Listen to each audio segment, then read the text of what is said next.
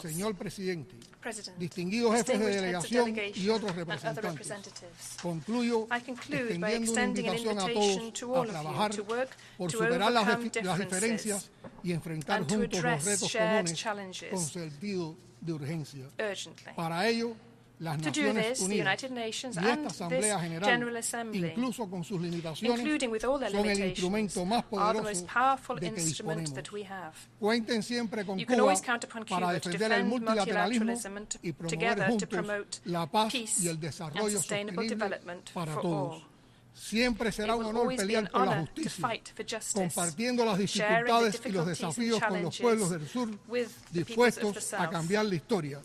Y venceremos. Muchas gracias. We will prevail. Thank you very much.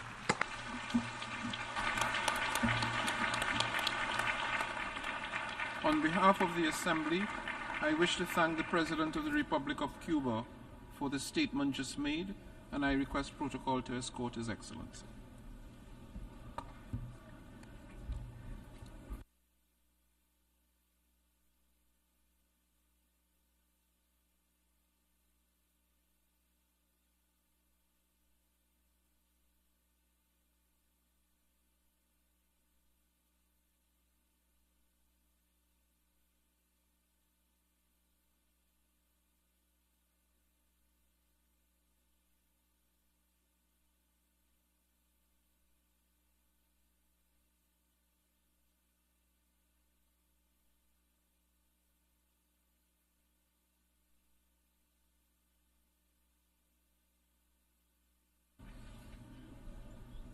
The Assembly will hear an address by His Excellency Recep Tayyip Erdogan, President of the Republic of Turkey. I request protocol to escort His Excellency.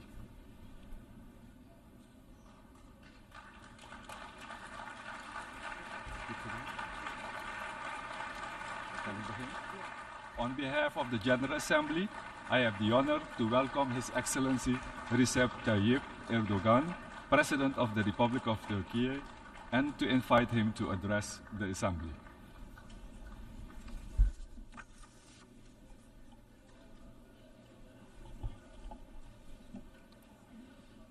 Sayın Başkan, Distinguished President, kıymetli devlet ve hükümet başkanları, heads of states and Sayın governments, Genel Sekreter, Distinguished değerli Secretary delegeler, General, sizleri şahsım, valuable ülkem delegates, I ve would like to milletim salute you all adına with en my kalbi most heartfelt duygularımla, emotions on behalf of saygıyla myself and on behalf of the selamlıyorum. Turkish nation.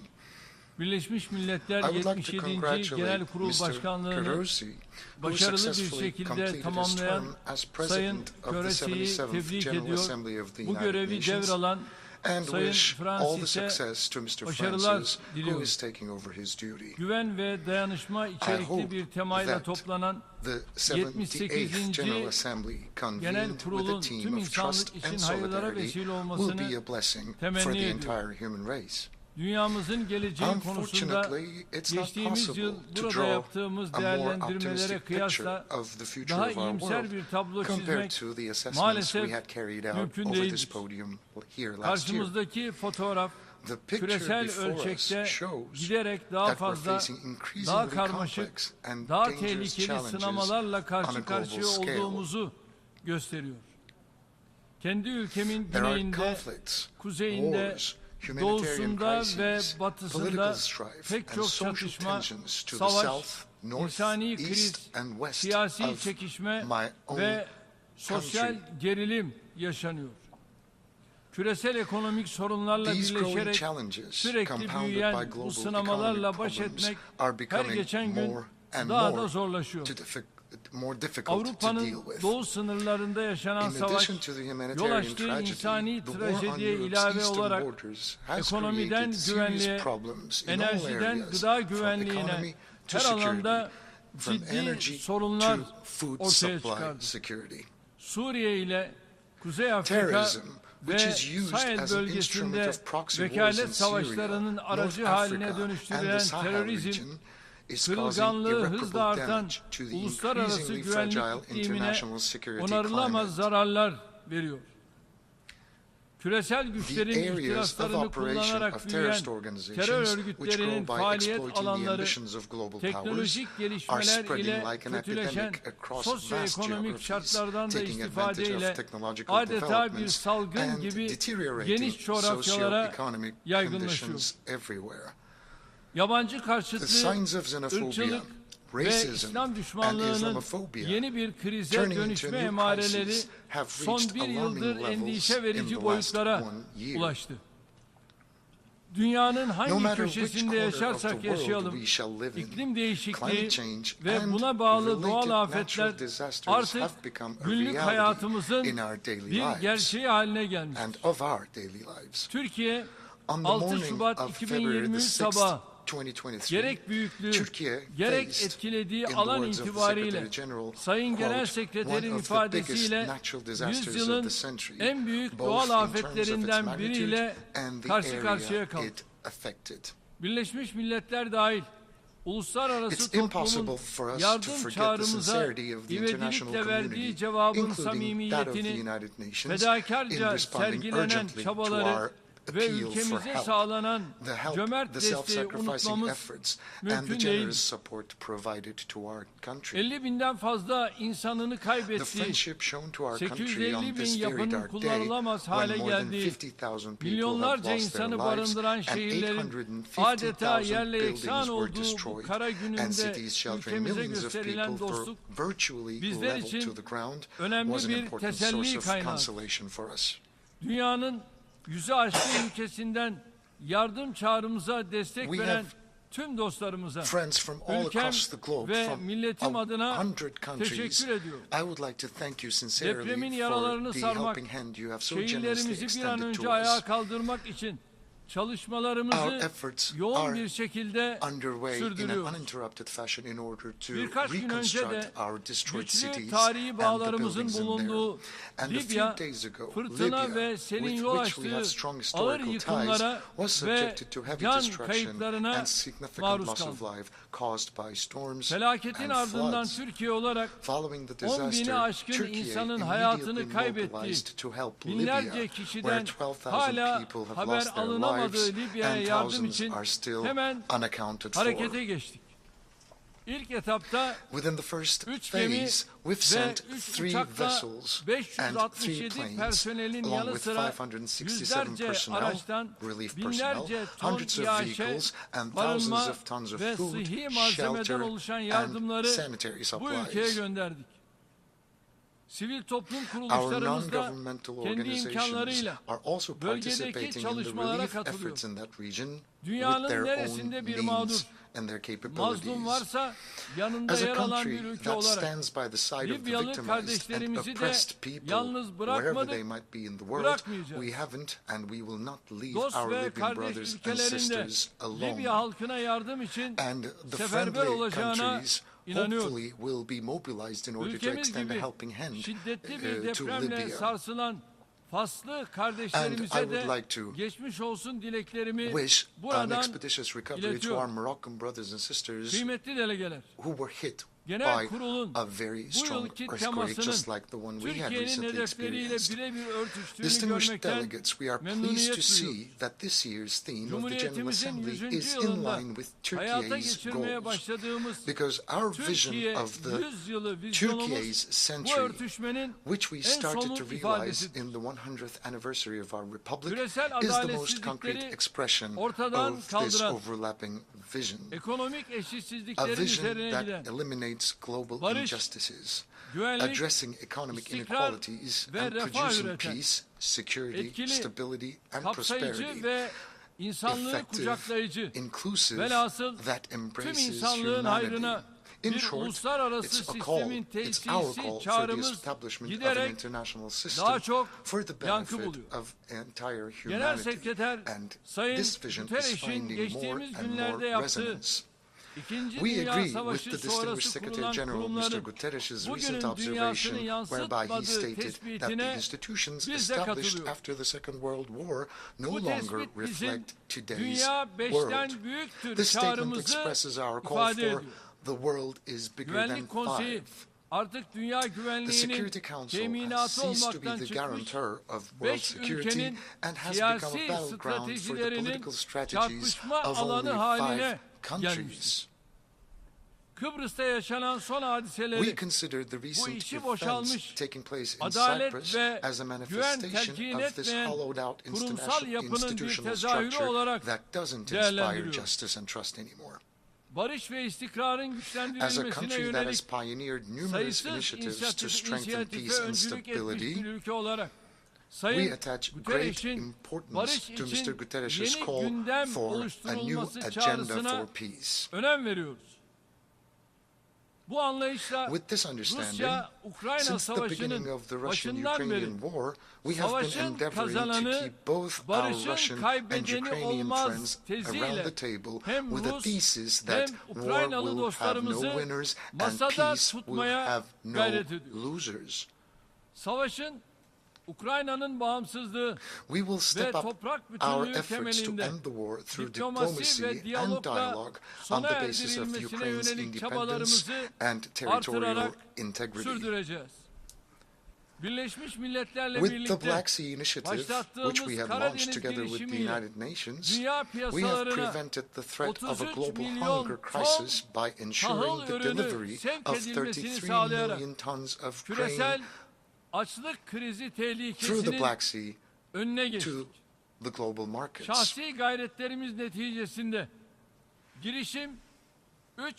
However, the failure to implement this agreement in all its elements has left the world facing a new crisis.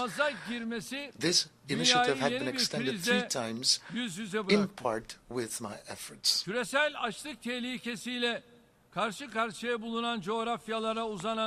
This humanitarian bridge that extends to the countries that are in dire need will hopefully benefit from our arrangements and from our negotiations.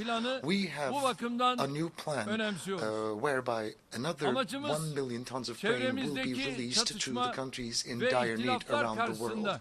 Our aim is to make the greatest possible contribution to the world peace and prosperity in the face of the conflicts around us. The humanitarian tragedy in Syria is now marking its 13th year, and it's worsening the living conditions of everyone in the region, regardless of their origin and their faith. We are the only country to take a principled, constructive and a fair stance against developments that threaten Syria's political unity, social integrity and economic well-being.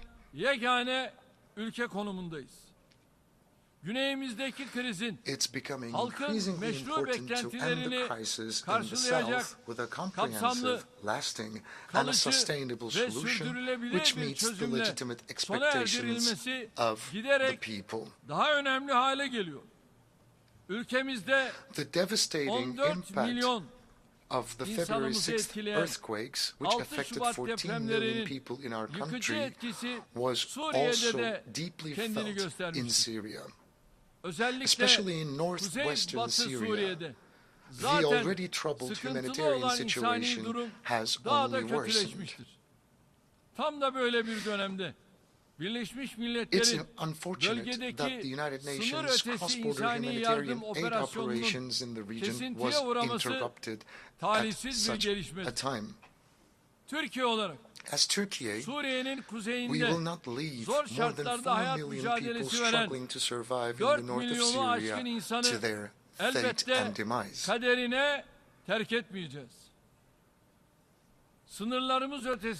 As the construction of the settlements we lead beyond our borders are completed, we will continue to encourage the return of the refugees in our country to these settlements, excuse me.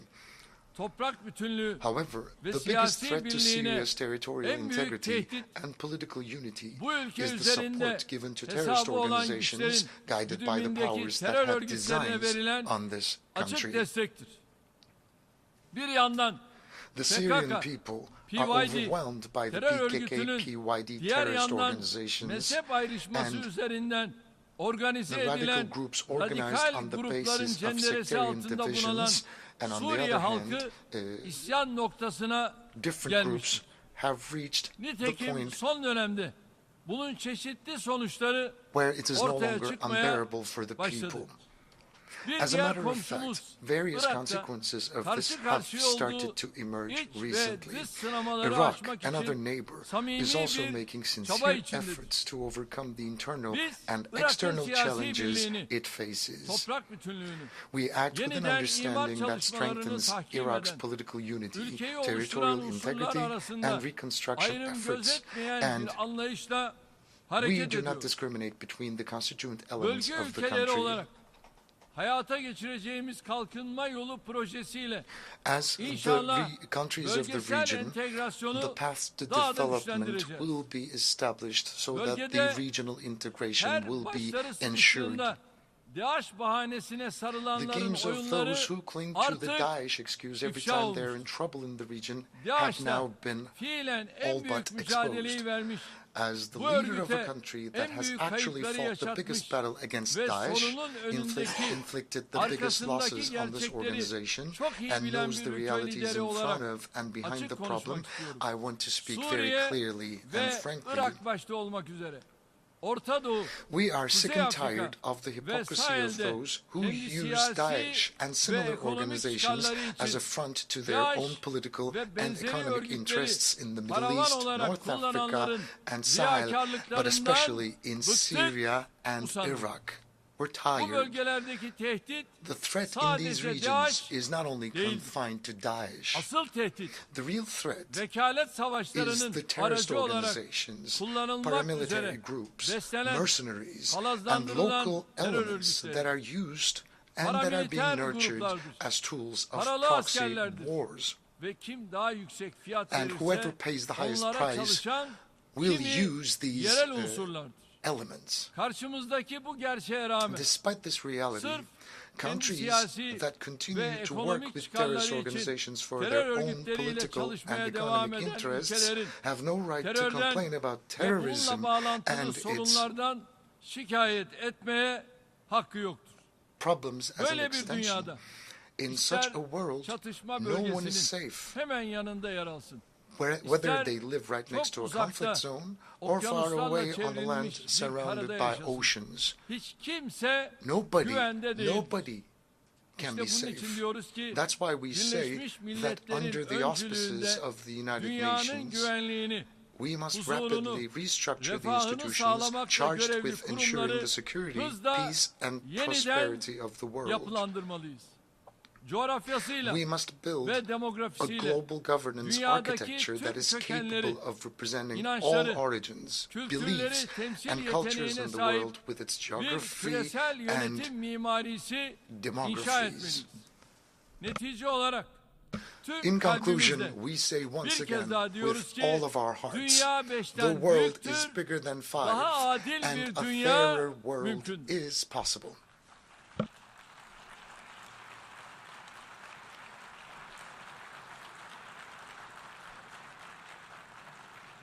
Kıymetli delegeler, şimdi de kendi bölgemizden başlayarak çeşitli sorun alanlarına ilişkin ülkemin yaklaşımlarını sizlerle kısaca paylaşmak istiyorum. Doğu Akdeniz'in barış, refah ve istikrarın egemen olduğu coğrafyaya dönüşebilmesi ancak tüm tarafların hak ve hukukuna saygı gösterilmesiyle mümkün. Bizim kimsenin hakkında gözümüz yok. Kimsenin de haklarımızı yok saymasına müsaade etmiyoruz, etmeyeceğiz. Kıbrıs meselesinin ortaya çıkmasının 60. yıl dönümündeyiz. Kıbrıs Türk tarafı Kıbrıs meselesinde adil, kalıcı ve sürdürülebilir bir çözüm bulunması için daima samimi gayret göstermiştir. Bu çözümün artık federasyon modeli temelinde gerçekleşemeyeceği, herkesin kabul ettiği bir gerçek.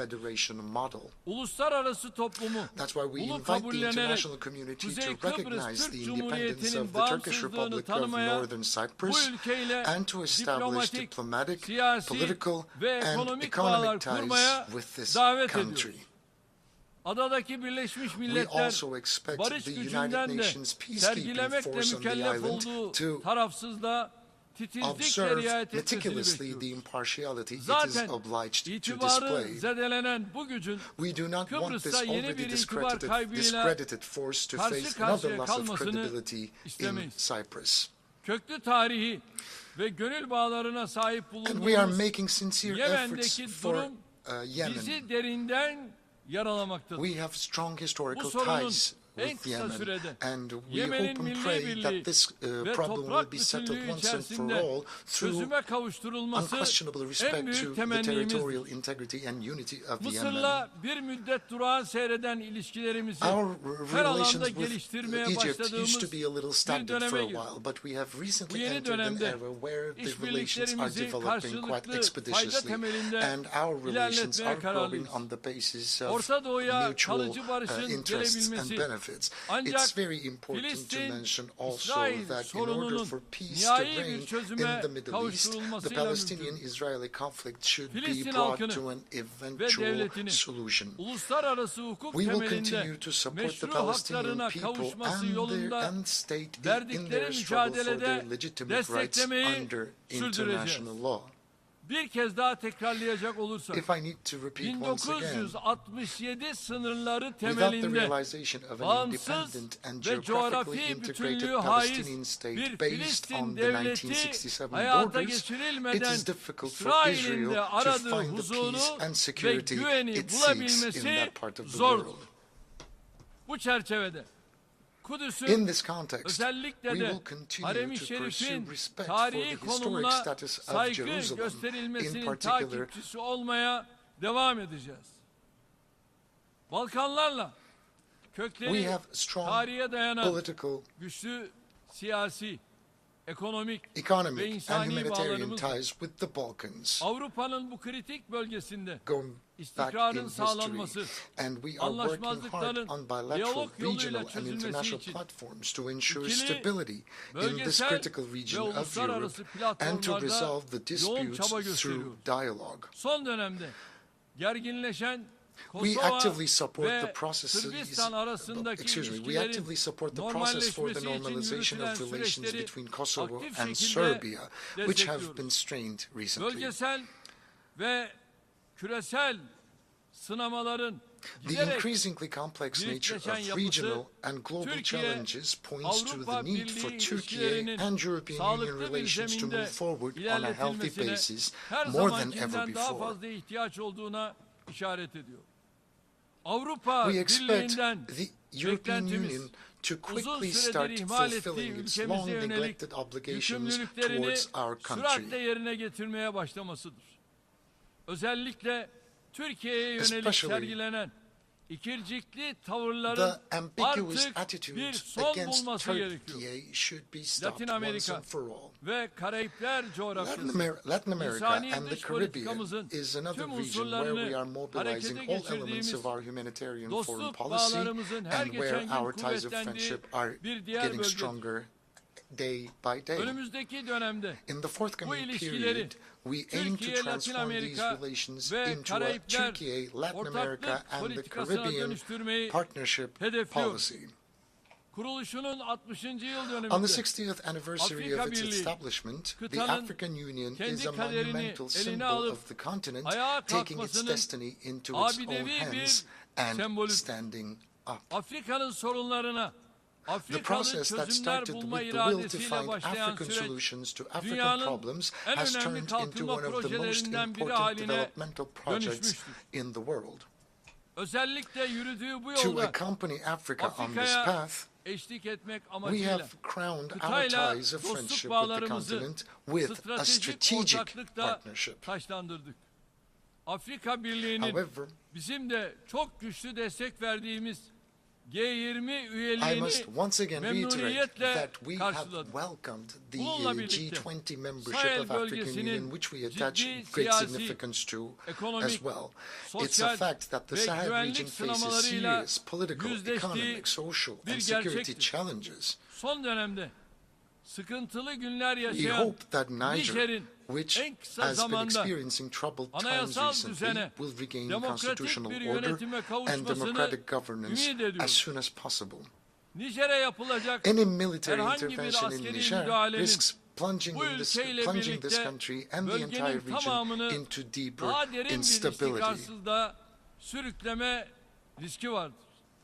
Yeniden Asya Our girişimimiz Asia Anew ata initiative yurdumuz has olan become a symbol Asya of ile our will to ilişkilerimizi further advance our karşılıklı relations yarar with ve Asia, ortak our öncelikler ancestral temelinde homeland, on the daha basis da of ileri mutual taşıma benefit irademizin and common sembolü haline priorities. gelmiştir. Güney Kafkasya'da We have a historic barışın, opportunity to build peace, huzurun ve tranquility, işbirliğinin tesisi cooperation in yolunda the South önümüzde Caucasus. tarihi bir fırsat bulunuyor. Bu To fırsatı seize this değerlendirmek opportunity için fully, we have launched a Ermenistan'la process with iyi Armenia komşuluk aiming at ilişkilerini good neighborly ve tam relations and normalleşmeyi a hedefleyen full bir süreç normalization. başlattık. Azerbaycan In the ve same Ermenistan spirit, we have arasındaki supported the görüşme negotiations between sürecini Azerbaijan başından and beri Armenia destekledik. from the very Ancak beginning. Ermenistan'ın However, bu tarihi fırsatı yeterince Armenia değerlendiremediğini is görüyoruz. not taking the utmost opportunity of this Ermenistan'ın historical başta Zengezur koridorunun chance. açılması We olmak expect a üzere comprehensive verdiği peace sözleri agreement to yerine be signed getirmesini between the bekliyoruz. two countries as soon as Artık possible herkesin kabul and ettiği promises to gibi be quickly Karabağ, fulfilled, especially the Azerbaycan opening of toprağı. the Zangezur corridor. And Bunun Karabakh dışında bir is the statünün territory of dayatılması Azerbaijan.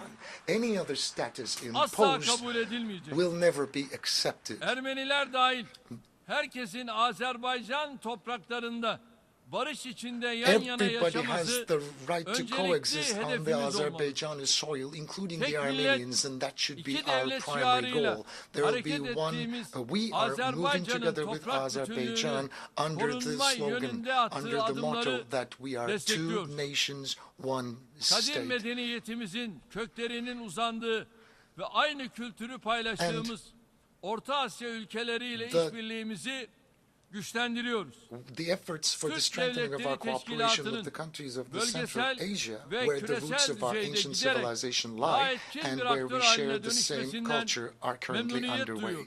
We are pleased Yarım that the asırdır Organization of Turkic zor States is günler yaşayan becoming an Afgan halkının increasingly effective siyasi regional and global sahiplerden actor. bağımsız olarak The çok Afghani ciddi people who have insani been going yardıma through difficult ve times for half a desteğe century are ihtiyacı in var. dire need of humanitarian Ülkedeki assistance and geçici support, hükümetin regardless of political toplumun tüm motives. kesimlerinin The adil bir transformation şekilde of the temsil interim edildiği government into an kapsayıcı bir inclusive yönetime administration dönüşmesi in which all segments of Afganistan'ın society önünü are fairly açacak represented ve will uluslararası pave the way alanda for olumlu Afghanistan karşılık and will bulacak. be positively received Güney in the Asya'da international bölgesel arena. huzurun, istikrarın ve refahın Another önünü development açacak that will pave the bir way diğer for regional gelişmede peace, stability Keşmir'de and ihtiyaç prosperity in duyulan South Asia adil will be the ve kalıcı establishment of a barışın just and lasting Hindistan peace ve in Kashmir Pakistan through arasında dialogue and diyalog cooperation ve between işbirliği India yoluyla and Pakistan. tesisi olacaktır.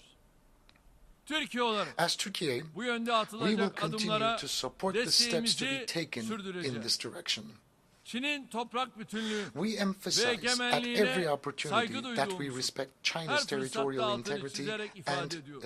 sovereignty. Bununla birlikte However, güçlü we tarihi will ve continue to insani express our bağlarımızın olduğu sensitivity regarding Uygur the protection Türklerinin of the hak fundamental ve rights and özgürlüklerinin freedoms of korunmasıyla Uyghur ilgili Turks, with whom we have hassasiyetimizi strong dile historical and getirmeyi ve humanitarian gündemde ties. tutmayı da sürdüreceğiz. Myanmar ve We are Bangladeş'te a country that zor has şartlarda extended a yaşayan helping hand Rohingya to Rohingya Müslümanlarına Muslims ilk living in günden difficult itibaren conditions in yardım Myanmar elini and uzatmış Bangladesh bir ülke. since the first day. Yerlerinden edilmiş durumdaki Our support for Rohingyaların the displaced ana Rohingyas vatanlarına will continue güvenli, until their safe, gönüllü, voluntary, onurlu dignified ve and kalıcı permanent şekilde return to their dönüşleri homeland sağlanana is kadar ensured. kendilerine olan desteğimiz devam edecektir. Değerli delegeler, Dear delegates, gündemimizdeki bir önemi küresel sınama, our goal of enerji continuously güvenliği improving konusudur. relations with our neighbors Türkiye, as well as with son our 20 friends yıldır in more distant geographies enerji is alanında essential gerçekleştirdiği manifestation of yatırımlar our quest sayesinde to respond more kendi effectively enerji to güvenliğini global sağlama challenges. yönünde And energy supply önemli security mesafe is an kat important issue in the global agenda, Çalışmalarımızı and we have carried out enerjiyi bir significant çatışma investments unsuru in the olmaktan last 2 decades in çıkarma order to ve depend on our kullanımını own means. ortak fayda Energy will temelinde should no teşvik longer etme be yönünde used as an yoğunlaştırdık. instrument of Bu hostility, doğrultuda but energy should Doğu be a Akdeniz'den vessel for Hazar solidarity Adası'na, and cooperation. So Karadeniz'den within this framework, Balkanlara from the kadar Black Sea to the geniş bir Balkans, coğrafyada from the enerji alanında Caucasia to işbirliği ruhunu many ve different parts of the dayanışmayı world, we ön plana have çıkarmak always için prioritized mücadele cooperation and ediyoruz. solidarity. Türkiye, And we are striving to do ulaştırma more. alanında da And in the field üzerinden of veya transportation, çevresinden Turkey has geçecek the geopolitical tüm position to projelere support all destek projects verebilecek that will jeopolitik pass konuma through or sahip. around it. Technological innovations should be seen as an opportunity to solve global and regional challenges, not as a trump card to increase competitiveness.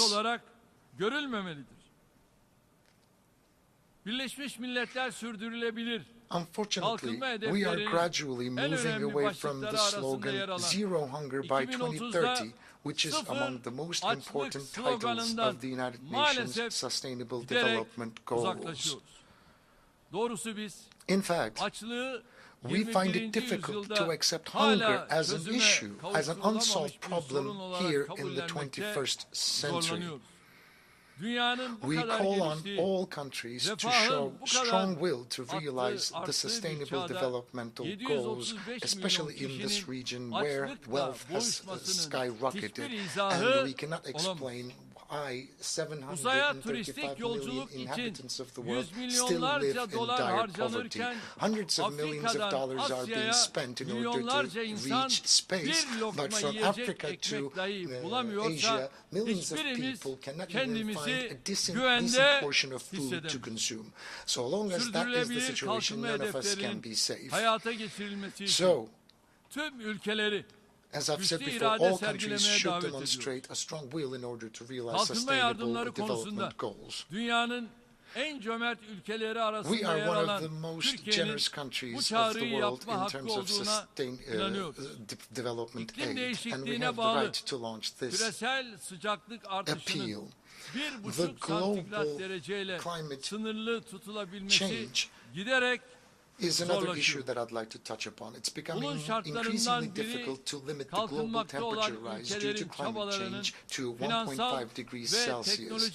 One of the conditions for this is financial and technological support for the efforts of developing countries. That is needed.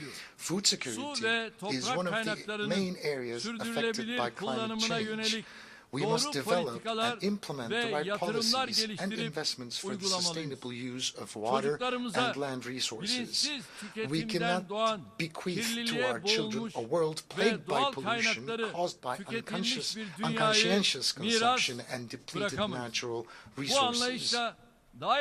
With this understanding, we have taken the zero waste movement, which we started in our country with the vision of a more livable and fairer world, to a global dimension with the decision adopted at the United Nations with the joint presentation of 105 countries, along with my spouse, the First Lady. Yesterday, we have signed the Goodwill Declaration on Zero Waste at the Turkish mission yesterday evening. We hope that our zero waste targets will contribute to combating climate change and achieving sustainable development goals. So I would like to kindly invite all the countries, the international organizations, and the NGOs to support the zero waste movement globally. Especially the developed countries are suffering from racism as if it were a plague, along with xenophobia, Islamophobia, and it's become unbearable, and it has reached intolerable levels. Hate speech, polarization, and discrimination against innocent people leave no conscience untouched around the world. Unfortunately, populist politicians in many countries continue to play with fire by encouraging such dangerous trends. The mentality that encourages the heinous attacks against the Holy Quran in Europe by allowing them under the guise of freedom of expression is essentially darkening its own future with its own hands. As Turkey, we will continue to support initiatives to combat Islamophobia on all platforms, including the United Nations, OSCE, and the Organization of Islamic Cooperation. Regardless of which faith they might follow, nobody can accept heinous attacks against sacred elements, and I would kindly ask all the brotherly nations to support and follow these developments around the world. Combating all these challenges, each of which I have tried to touch upon in a few sentences, is our common responsibility. And we can fulfill this responsibility only through effective cooperation and solidarity. Quite recently, we believe that the ancient values that make humans what they are being eroded. These attacks are threatening prosperity and welfare of the entire world. And we have family at the core of our endeavors that we need to protect and that we need to save. Saving families will mean saving the future of the entire human race. The global impositions are on the rise in an unprecedented fashion. That's why I would kindly ask all of the member states to support the family institution and protect the family institution. As the Republic of Turkey, which celebrates its 100th anniversary this year, we will continue to take steps towards peace, prosperity, and security for all, for the benefit of the entire human race. I hope that the work of the 78th session of the United Nations General Assembly will strengthen the spirit of global cooperation and solidarity. And on this occasion, I will also take a moment to mention that the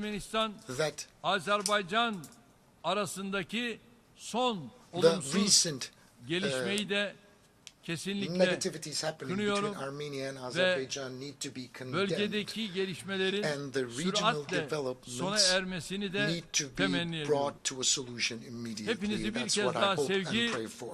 I would like to greet you all once again with love and respect, and may you remain in health. Thank you.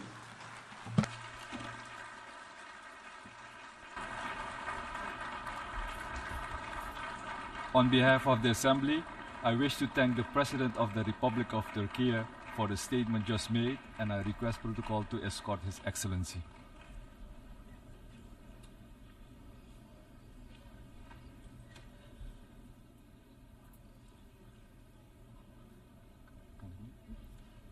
The Assembly will hear an address by His Excellency Marcelo Rebelo de Sousa, President of the Portuguese Republic. I request protocol to escort His Excellency.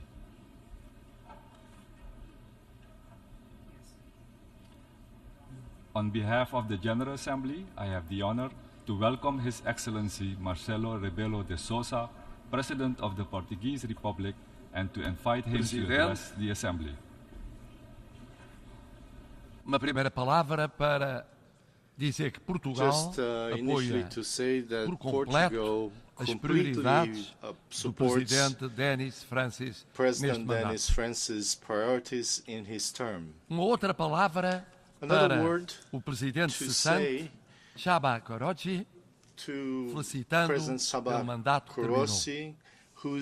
Senhor Secretário-Geral, Mr. Secretary-General António Guterres, aplaudo em nome de Portugal I applaud you on behalf of Portugal permanente e inesgotável dedicação for your aos valores da inexhaustible Carta das dedication to Nações the Unidas. values of the United Nations Charter. Apoio a nossa agenda comum, In support as for our propostas de common reforma agenda and da the governação mundial, reform proposals incluindo a for financeira, global governments, mas também including as financial prioridades governance, nunca abandonadas but also nas alterações the climáticas, priorities that we never nos direitos abandoned humanos, on climate change, nos human imigrantes, rights, nos refugiados, na igualdade de migrants, género. refugees, and gender equality. Portugal apoia o sucesso da Cimeira do Futuro Portugal em supports the 2024, success of the no Summit of the Fórum Future in da Aliança das 2024, Civilizações, the que United acolheremos em Nations Lisboa Alliance no of próximo ano, Civilizations Forum, which a Portugal Cimeira will host in Social 2024, Mundial and the World em Social 2025. Summit in Marcas 2025, da sua which are hallmarks permanente lucidez of your e permanent dinamismo lucidity and neste dynamism exigente momento que at this atravessa juncture o mundo para a construção of the world da paz e da to cooperação build internacional. peace and Excelência, international cooperation. Your Excellencies, ouvimos o notável relatório do secretário-geral we heard das the Nações report Unidas. from the Secretary Ouvimos General of the depois United States. os Nations. presidentes We also heard Lula da Silva Presidents Lula e da Joe Silva and Joe Biden. E apesar de diversas posições, And despite concordavam several no positions, essencial they diagnóstico. agreed on the essential. É urgente respeitar a Carta We das Nações urgently need Unidas to para respect the garantir United a Nations paz no Charter, mundo. to É urgente maintain peace in the world. acelerar as We need to alterações, a luta accelerate contra as alterações the climáticas, fight against climate a change, realização dos objetivos da Agenda to 2030, fulfill the a objectives proteção of the dos Agenda oceanos e da 2030, to biodiversidade, protect oceans and para garantir biodiversity, a and paz to guarantee e a reforma das instituições. peace and É institutional urgente reform. reformar as We instituições urgently need to reform concebidas the institutions no século passado, which were formed algumas in the last delas century, na primeira some metade of do which século in the passado, first half of estão the last century, totalmente afastadas which da are realidade do mundo totally atual. É urgente reformar from the as today's instituições reality. financeiras The internacionais. international financial Como disse o institutions, secretário-geral, as é the Secretary preciso General aprovar said, we o novo must Bretton Woods. approve a E new estas Bretton três Woods. urgências estão ligadas. These three urgencies are connected. Não há paz, nem desenvolvimento There is no sustentável, peace nem nor reforma das sustainable instituições, development nor sem respeito institutional da Carta das reform Nações Unidas. without respect for the United Nations Não há Charter. desenvolvimento There sustentável, is no sustainable development nem respeito à Carta das Nações Unidas, nor respect sem for the reforma United das Nations instituições internacionais. Charter without Não há the reforma reform das of instituições international internacionais institutions. sem o respeito And à there is Carta, no sem a Agenda de reform 2030 without respect realizada, for the sem Charter, combate without the eficaz goals of the às Agenda alterações 2030 climáticas, achieved and our daqui goals for até climate change. essa meta. Mas o problema não é esse. But the problem O is problema é not outro. this. Qual é a The urgência da problem is something urgência? else. What is E the qual é a urgency? credibilidade What de is vir the aqui credibility todos os for anos us to come dizer here que é every day, urgente every year, aquilo que de to facto say what não é is in tratado fact como urgente? not treated E with esse é o apelo the do appropriate secretário-geral urgency? há muitos anos. This has been the É appeal of the urgente o respeito da Secretary-General Carta for das many Nações years. Unidas. É urgente It porque is urgent to sem ele o respect the respeito da United integridade Nations territorial, Charter da because soberania dos without Estados, it, dos there is direitos no humanos, sovereignty of the states nor não human é rights. possível haver And paz. there can be Isto na no Ucrânia peace. é essa a Peace luta do in povo the ucraniano, Ukraine, that's the como struggle por for todo o the mundo, Ukrainian people and for the whole noutras world. regiões, In other no Sahel, regions, such as em the tantos Sahel, povos de África, the Middle no East Próximo e and Médio Oriente, Asia, na Ásia. in Africa. O problema é o mesmo. The problem is Respeito the same. dos princípios do direito internacional e da Based Carta on das the Nações Unidas. principles of international law E and the por isso United não é Nations possível Charter. separar a Therefore, luta we do povo cannot ucraniano differentiate the Ukrainian da people's luta pelo struggle respeito da Carta das Nações from Unidas. the struggle for respect for the United Nations Mas Charter. também não é possível It's construir a also paz not possible to build peace sem acelerarmos os objetivos without de accelerating desenvolvimento the para goals 2030. of development for Estão 2030. atrasados. We are continuam lagging atrasados. behind. Que prolongam as desigualdades entre Estados. We need to promote equality povos. among states and among peoples. Como não é possível realizar esses objetivos We cannot achieve these sem goals reformarmos as instituições without internacionais. reforming international Desde institutions. logo o conceito de segurança. The concept of security O conceito de segurança corresponde a um mundo que já não existe. corresponds to a world that no longer exists. Portugal há muito defende Portugal que países has como o Brasil ou a defended Índia that countries devem ser like membros Brazil permanentes. and India Que a become posição permanent africana comum members. devia ser tomada em linha de conta. This Que os decision pequenos should be países não made. podiam ser ignorados. These countries cannot be ignored. Do mesmo modo, as organizações Similarly, financeiras que existem Existing financial não são capazes institutions are de incapable financiar o desenvolvimento of sustentável. financing Com sustainable equidade e com development justiça. with equity and Favorecem with os mais justice. ricos desfavorecem os mais pobres. The richer have preference over the E as poorer três urgências nations. estão ligadas. And the three urgencies are E connected. continuam ligadas And they continue ano to be após ano. connected year after Portugal year. defende o respeito da Carta das Nações Portugal Unidas. defends the respect for the caminho para a United paz. Nations Charter.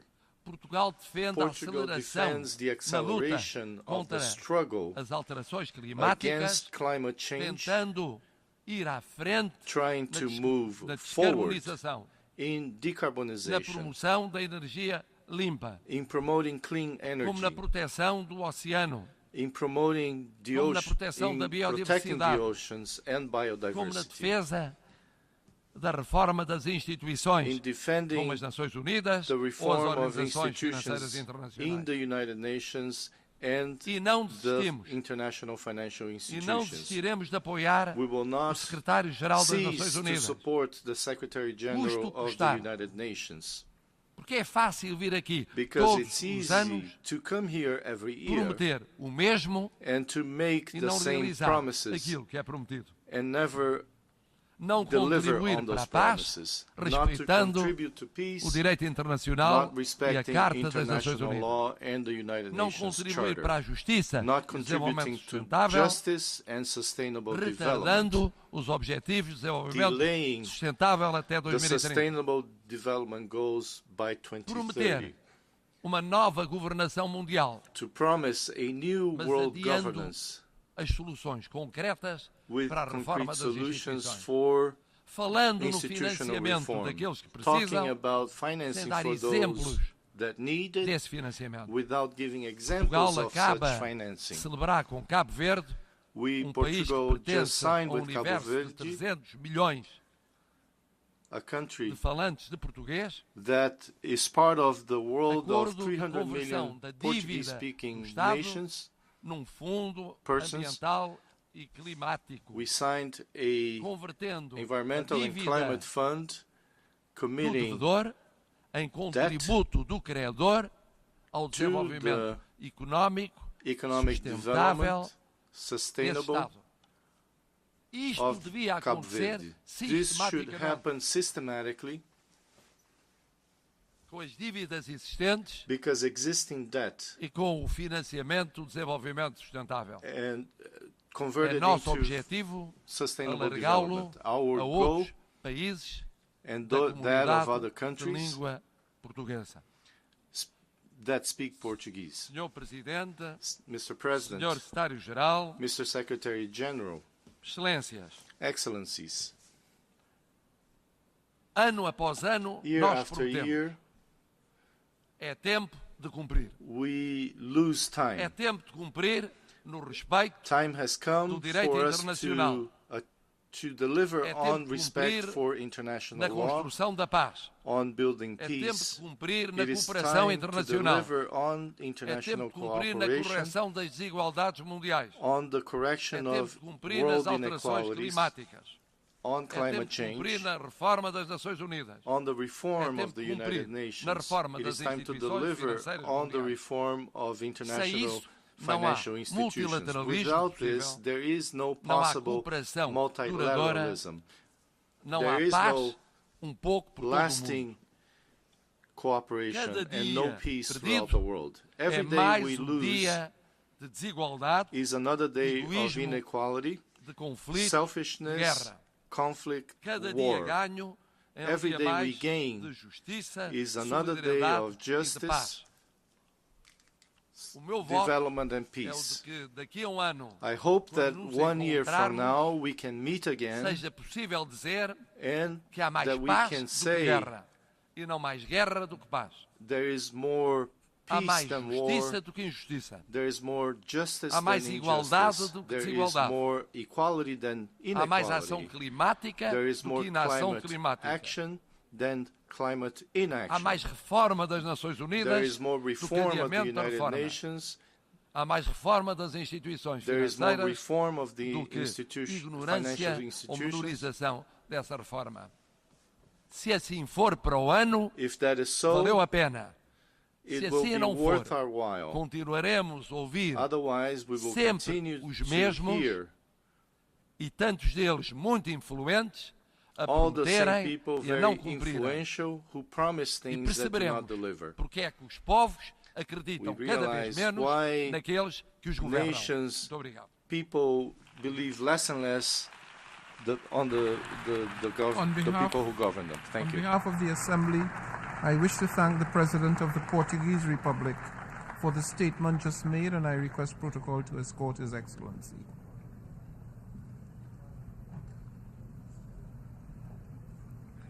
The Assembly will hear an address by His Highness Sheikh Tamim bin Hamad Al Thani, Amir of the State of Qatar. I request protocol to escort His Highness.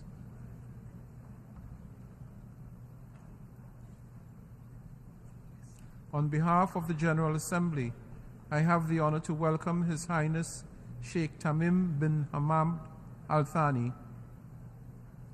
Amir of the State of Qatar, and to invite him to address the Assembly.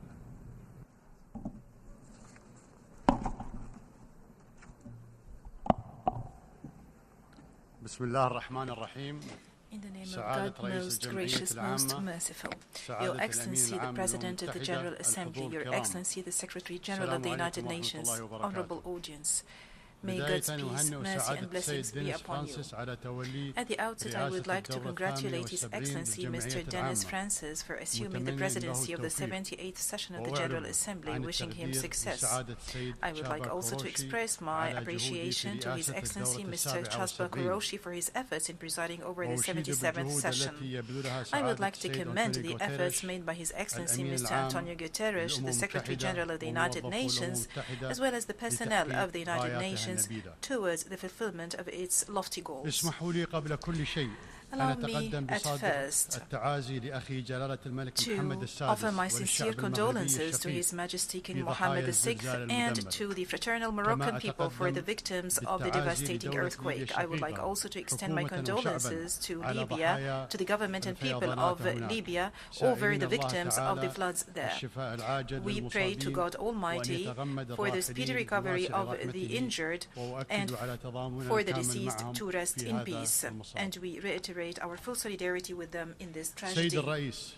Mr. President, we are fortunate to be living in an era of unprecedented, accelerating progress, where innovation prevails in all walks of life, especially medicine, technology and science, and where humanity is more capable than ever to harness resources for a decent life for all humanity. The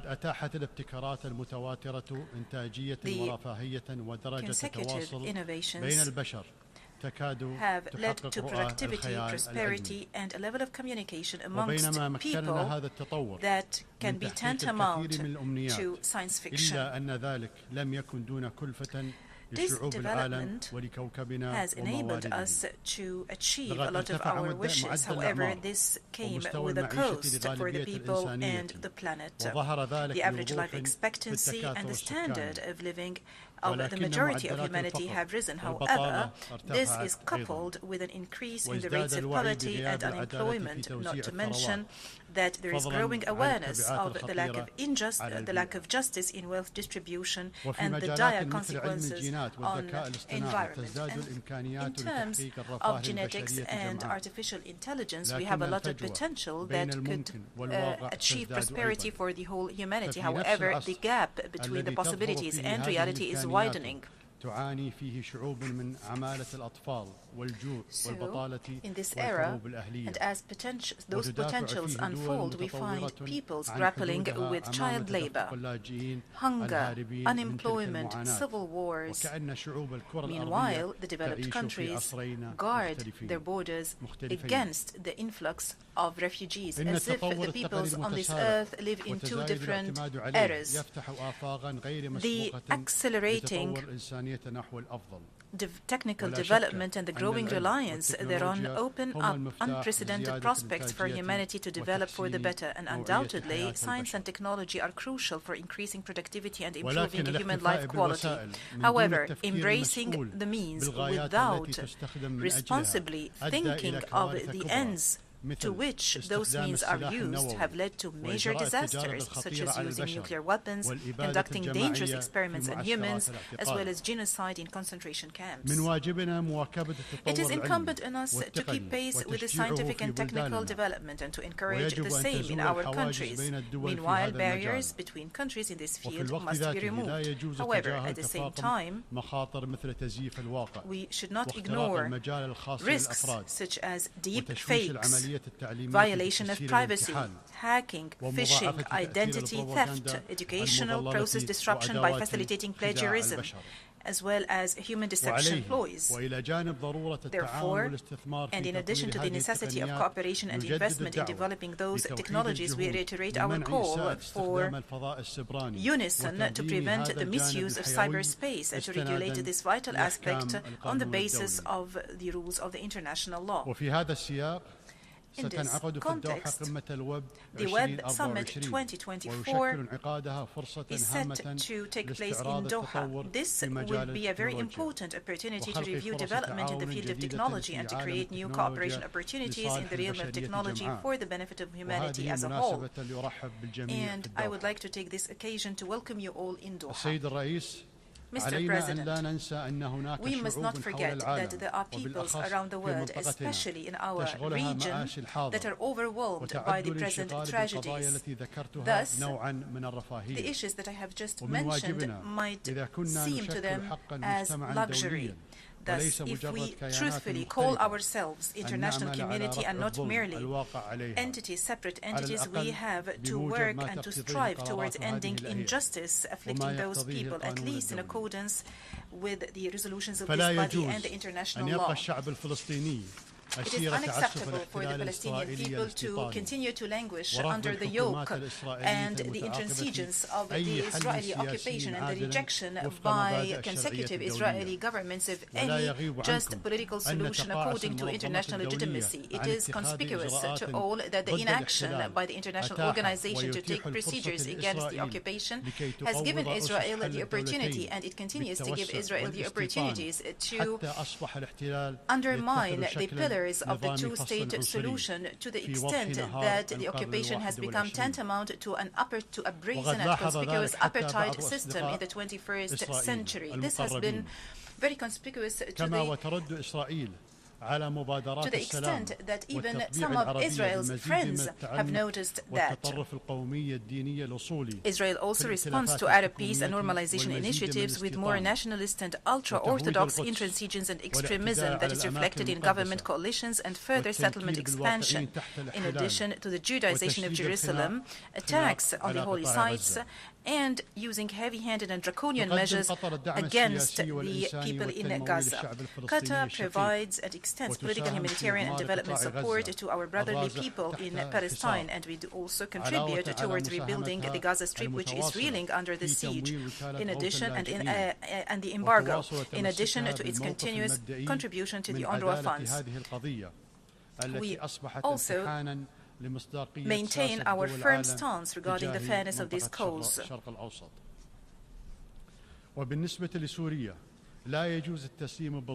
As for Syria, it is unacceptable to condone the injustice sustained by the fraternal people of Syria as destiny.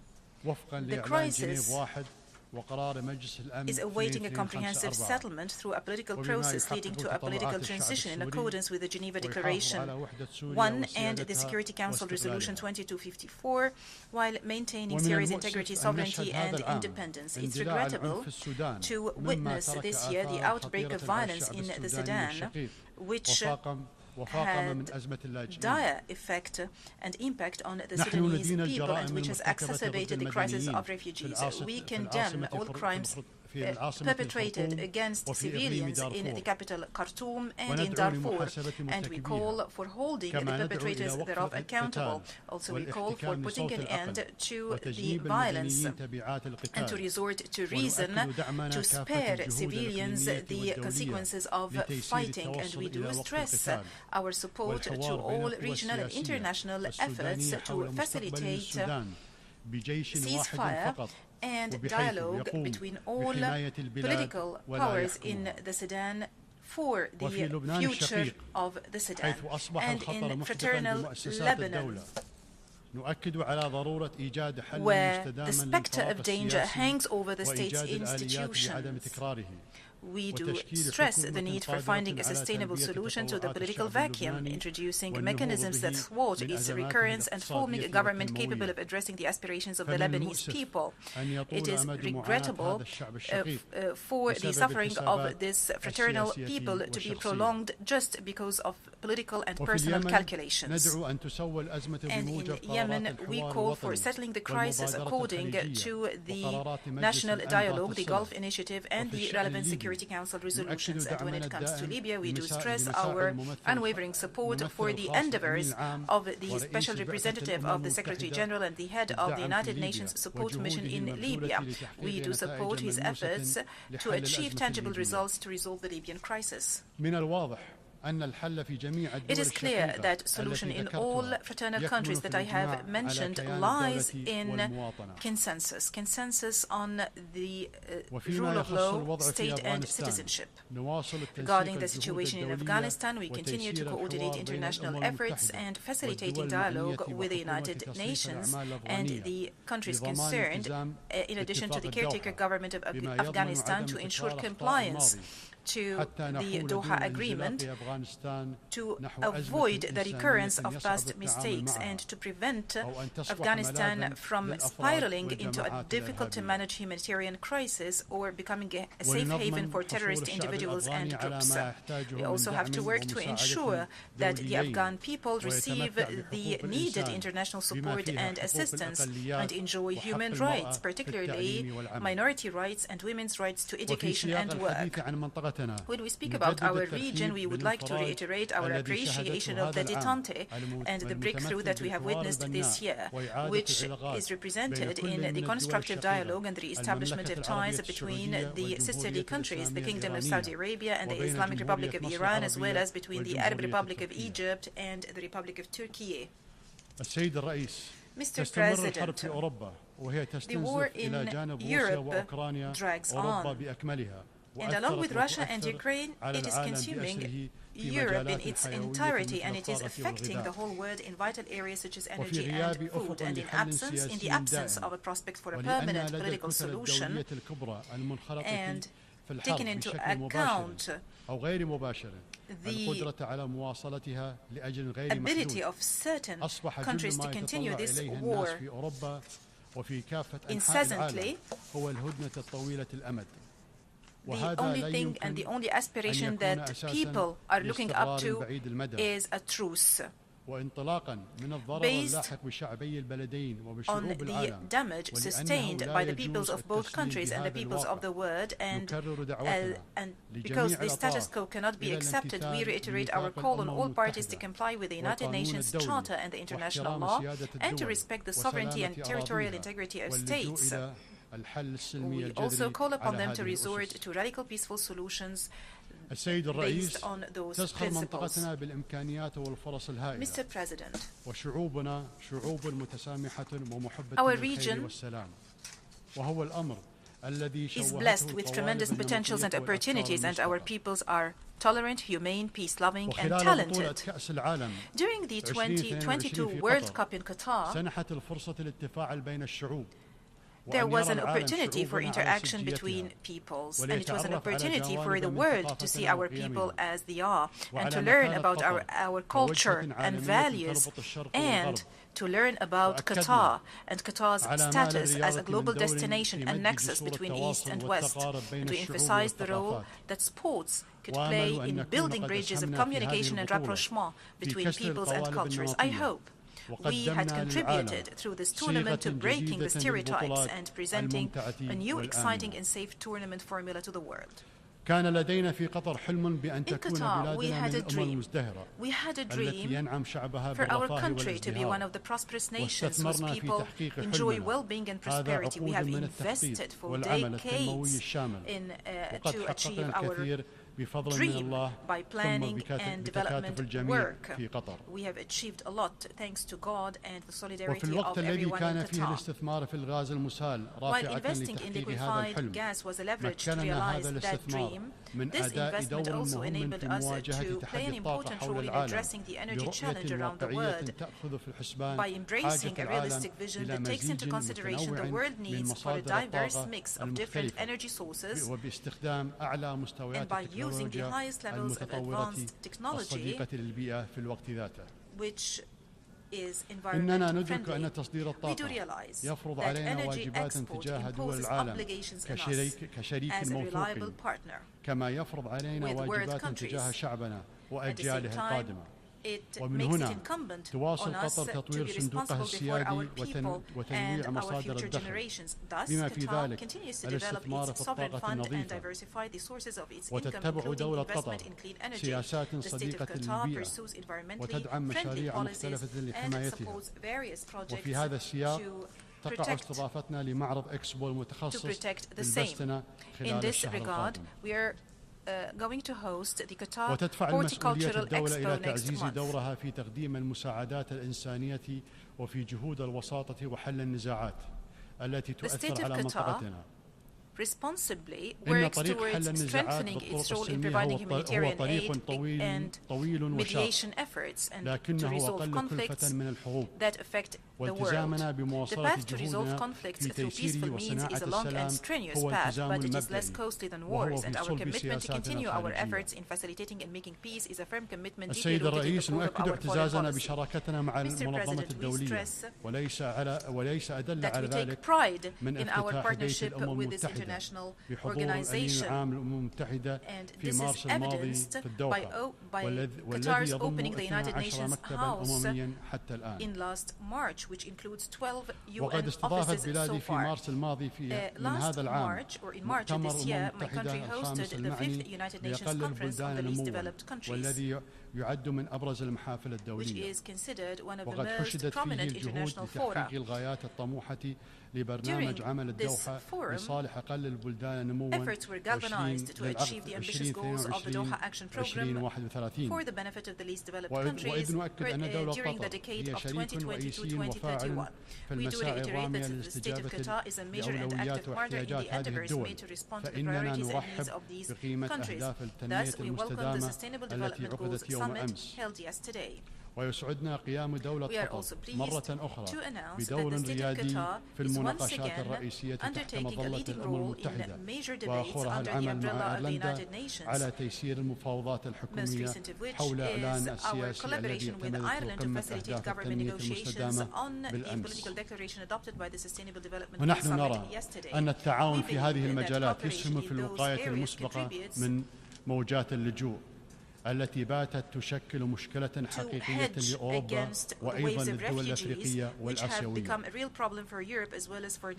واسمحوا لي أن أنبه إلى ضرورة محاربة العنصرية وحملات التحريض على شعوب وديانات وحضارات بأكملها. وبالمناسبة أقول لإخواني المسلمين أنه لا يجوز أن يشغلنا معتوه أو مغرض كلما خطر بباله أن يستفزنا بحرق القرآن الكريم أو بنذالة أخرى. فالقرآن أسمى من أن يمسه معتوه. قال تعالى: خذ العفو وأمر بالعرف وأعرض عن الجاهلين. وفي الوقت ذاته أقول لكل من يبرر هذه الأفعال القبيحة لأنها حرية تعبير، لا يجوز أن يكون المس المقصود بمقدسات الآخرين نموذجا عن حرية التعبير. ختاما، من واجب القادة العمل على تمكين شعوبهم من سبل العيش بسلام وأمن والتطلع إلى مستقبل أفضل لجيل الأبناء. وثمة معوقات على مستوى المجتمع الدولي تتمثل أساسا في عدم إخضاع التناقضات والتنافس بين الدول الكبرى لمبادئ حد أدنى ملزما في قضايا عابرة on certain issues to the minimum binding principles owing to the variations in governance systems. These issues, which concern all of humanity, include climate change, environmental matters in general, poverty, and the blatant injustice represented by occupation, racism, and war crimes. This is the consensus or the unanimity that should take place in this international organization. In order not to be overwhelmed by details and to safeguard the future of entire peoples from loss due to the unwillingness of those countries to cooperate in implementing international law. And peace be upon you.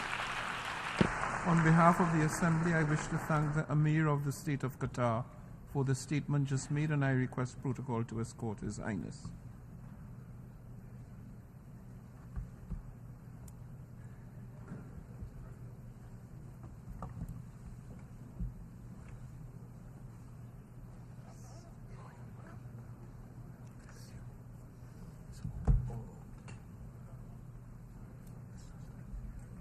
Start now. The Assembly will hear an address of His Excellency Matamela Cyril Ramaphosa, President of the Republic of South Africa. I request protocol to escort His Excellency. On behalf of the General Assembly, I have the honor to welcome His Excellency Matamela Cyril Ramaphosa, President of the Republic of South Africa, and to invite him to address the Assembly.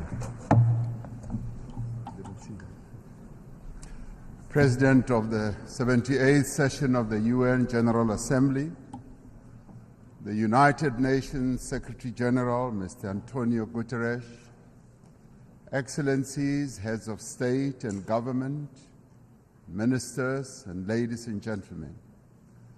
78 years ago, in the aftermath of the Second World War, the nations of the world made a solemn commitment to save future generations from the horror and the suffering of war.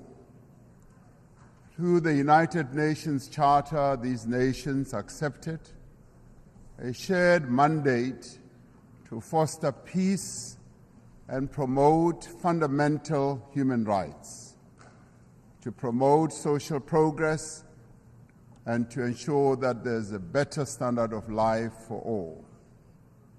And yet, as we gather here, much of humanity is confronted by war and conflict, by want and hunger, by disease and environmental damage and disaster. Solidarity and trust between states is being eroded. Inequality, poverty, and unemployment are deepening across many nations in the world. In these conditions, and in the wake of a devastating global pandemic, the achievement of the Sustainable Development Goals seem increasingly remote. At the moment when every human effort should be directed towards the realization of Agenda 2030, our attention and our energies have once again been diverted by the scourge of war. But these woes, these divisions, these seemingly intractable troubles can and must be overcome. Over millennia, the human race has demonstrated an enormous capacity for resilience, for an ability to resolve problems, for adaptation, innovation, compassion, and solidarity. At this moment, we are all called upon to reaffirm these essential qualities that define our common humanity. These qualities must be evident in how we work together as a global community and as nations of the world to end war and conflict. South Africa has consistently advocated for dialogue, for negotiation and diplomacy to prevent and end conflict and achieve lasting peace. It has committed itself as a country to the promotion of human rights, human dignity, justice, democracy, and to the adherence of international law. From the experience of our own journey, from the evil system of apartheid, which was declared a crime against humanity by this very organization, to democracy, we value the importance of engaging all parties to conflicts to achieve peaceful, just, and enduring solutions. It is these principles that inform South Africa's participation in the African Peace Initiative, which seeks a peaceful resolution of the conflict between Russia and Ukraine. In this conflict, as in all conflicts, we have insisted that the UN Charter's principle of respect for the territorial integrity of every country should be upheld. Our participation in the African Peace Initiative, supported by 7 countries from the African continent, is informed by a desire to see an end to the suffering of those most directly affected by the conflict and the millions on our own continent and across the world who, as a result of the conflict, are now vulnerable to worsening hunger and deprivation. As we engaged with the parties in this conflict as African leaders, one of the issues we raised was that there should be confidence-building measures that could create a sense of conflict towards the resolution of this conflict. In this regard, we said issues such as the return of the children who were removed from Ukraine should be returned. We also said that the prisoners of war should be exchanged between the 2 countries. I've just held a meeting with President Zelenskyy, who says that, in part, some of our efforts are bearing fruit as the children are now being returned and the prisoners are also being exchanged. But then we said we need to see this happening on a much faster pace. As the international community, we must do everything within our means to enable meaningful dialogue, just as we should refrain from any actions that fuel conflict. As we confront other conflicts in several parts of the world, including on our own continent, Africa, we need to be investing in prevention and peace building. We support the call by the UN Secretary General in the new Agenda for Peace for member states to provide more sustainable and predictable financing for peace-building efforts. As a global community, we should be concerned by the recent incidents of unconstitutional changes of government in some parts of Africa. The global community needs to work alongside the African Union to support peace efforts in the DRC, in Libya, Sudan, Somalia, Mali, Central African Republic, South Sudan, North Mozambique, the Great Lakes region, the Sahel, Niger, and the Horn of Africa. The African Union Peace and Security Council has declared that it stands ready to deepen its cooperation with the UN Security Council to silence the guns on the African continent and to achieve peace and stability and development. We are called upon to remain true to the founding principles of the United Nations by recognizing the inalienable right of the people of Western Sahara for self-determination in line with the relevant UN General Assembly resolutions. We must work for peace in the Middle East for as long as the land of the Palestinians remains occupied, for as long as their rights are ignored and their dignity is denied, such peace will remain elusive. The actions of the government of Israel have imperiled the possibility of a viable two-state solution. The principles of the UN Charter on Territorial Integrity and on the prohibition of the annexation of land through the use of force must be applied in this situation as well. South Africa continues to call for the lifting of the economic embargo that was imposed 60 years ago against Cuba, an embargo that has caused untold damage to the country's economy and the people of Cuba as well.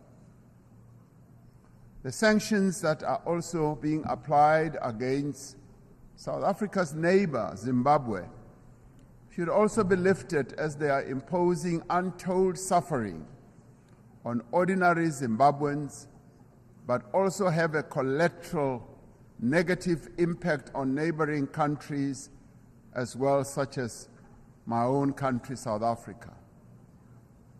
As many people around the world are confronted by hunger and want, the essential human qualities of cooperation and solidarity must be evident in the actions that we take to bridge the divide between the wealthy and the poor.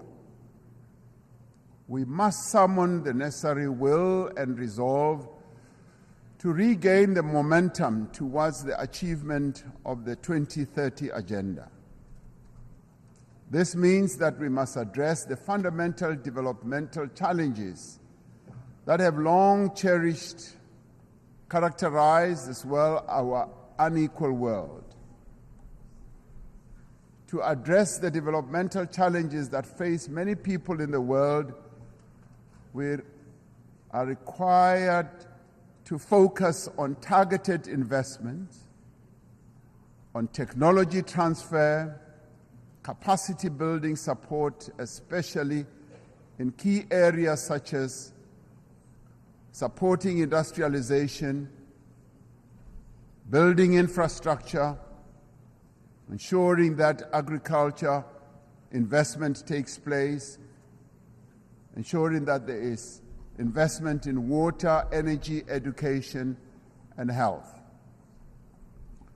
This also requires predictable and sustainable financial support, including supportive trade policies from the international community.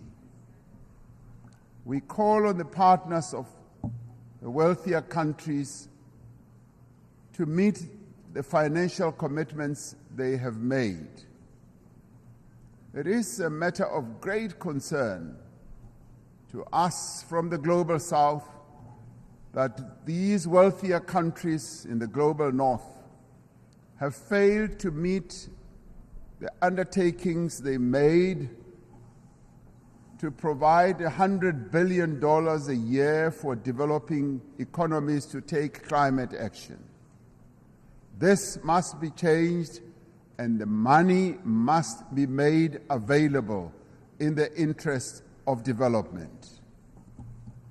We support the proposals outlined in the Secretary General's Sustainable Development Goals stimulus. In particular, we support the call to tackle debt and debt distress that many countries, particularly in the Global South, are burdened by. And we support the call to massively scale up affordable long-term financing to $500 billion a year and to expand contingency financing to countries that are in need. It is a grave indictment on this international community that we can spend so much money on war. And in fact, trillions are being spent on war, but we cannot support action that needs to be taken to meet the basic needs of billions of people in the world, needs such as addressing hunger, health, empowering women, and making sure that there is development in countries that are vulnerable. The achievement of the Sustainable Development Goals depends fundamentally on the empowerment of women in all spheres of life. Social and economic progress will not be possible unless we end gender discrimination.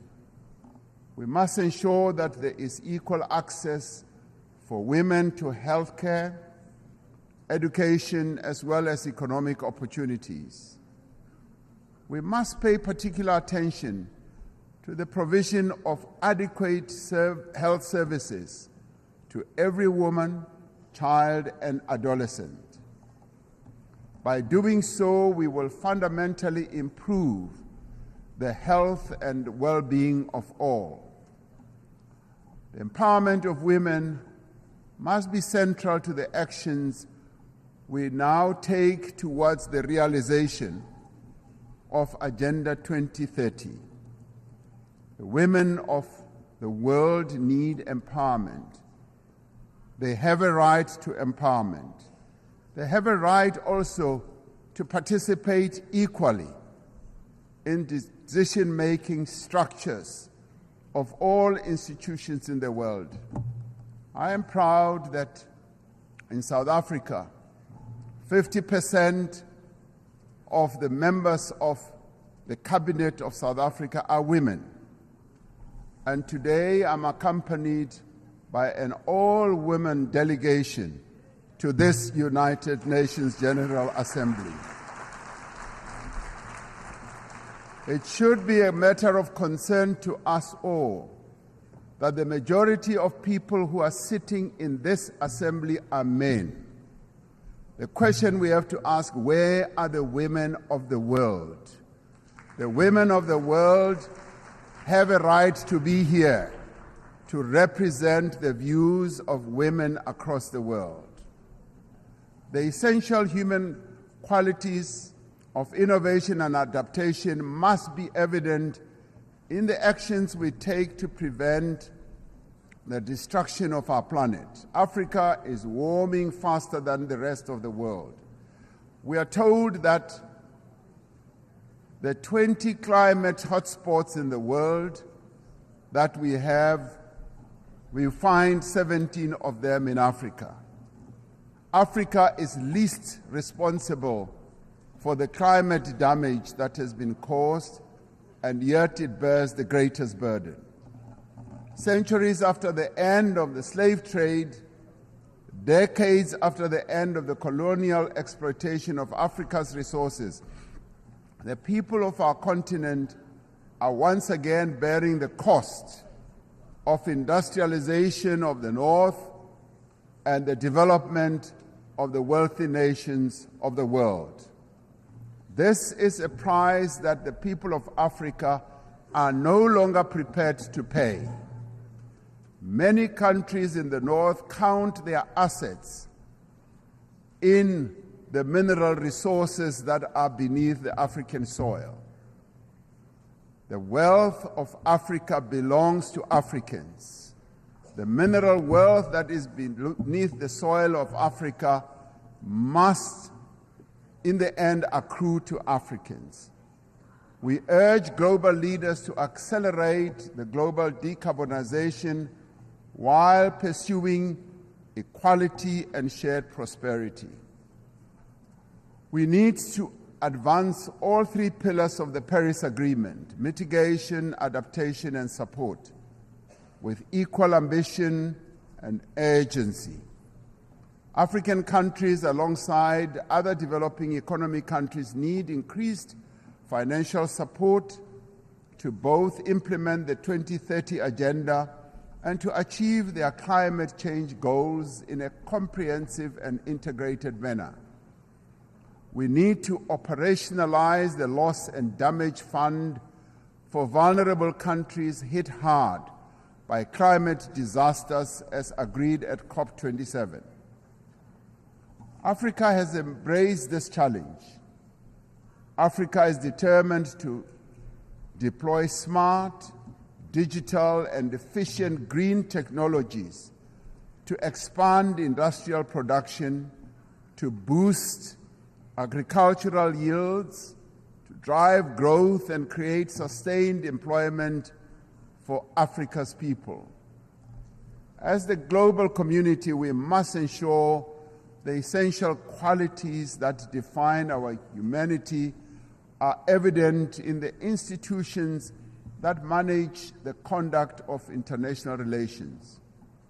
We require institutions that are inclusive, that are representative, that are democratic, and advance the interests of all nations. We require a renewed commitment to multilateralism based on clear rules and supported by effective institutions. This is the moment to proceed with the reform of the United Nations Security Council, to give meaning to the principle of the sovereign equality of nations, and to enable the Council to respond more effectively to current geopolitical realities. We are pleased that the common African position on the reform of the Security Council is increasingly enjoying wide support. This process must move to text-based negotiations, creating an opportunity for convergence between member states. The recently held BRICS summit in Johannesburg also affirmed the view that the United Nations Security Council should be reformed and should ensure that those who are not represented, that is, nations that are not represented, are also represented. We must ensure that the voice of the African continent and the Global South is strengthened in the United Nations and broader multilateral system. All the peoples represented here in this United Nations had their origins in Africa.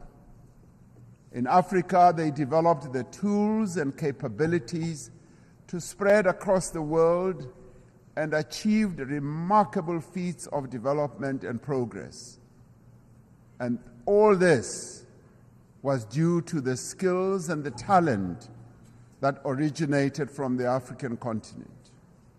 Despite its history, despite the legacy of exploitation, colonialism, and subjugation, despite the ongoing challenge of conflict and instability, Africa is determined and ready to regain its position as a site of human progress. The era of African development has arrived. Through the African Continental Free Trade Area, which is creating a wider, seamless trading area and also accelerated interconnectivity, African countries are mobilizing their collective means and resources to achieve shared prosperity. Through this treaty, African countries are establishing for themselves the foundation for a massive increase in trade, accelerated infrastructure development, regional integration, and sustainable industrialization. As the global community, we have the means and we have the desire to confront and overcome enormous challenges that face humanity today. As the nations gathered here in this General Assembly, let us demonstrate that we have both the will as well as the resolve to secure a peaceful, prosperous, and sustainable future for our world, but more importantly, for future generations that will follow, leaving no one behind. That is the duty that we all now have. I thank you.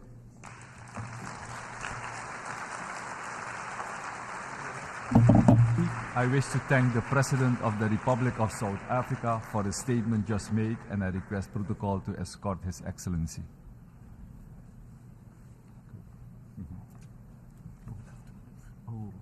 Sorry. The Assembly will hear an address by His Excellency Serdar Bir Dima Mahamadov, President of Turkmenistan. I request protocol to escort His Excellency.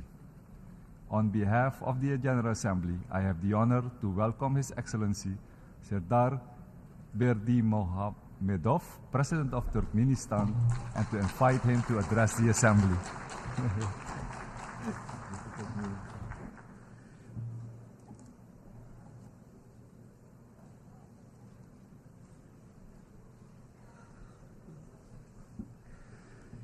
Dear heads and members of delegations, ladies and gentlemen, first of all, I would like to congratulate you with the opening of the 78th session of the General Assembly of the United Nations and wish you the productive work.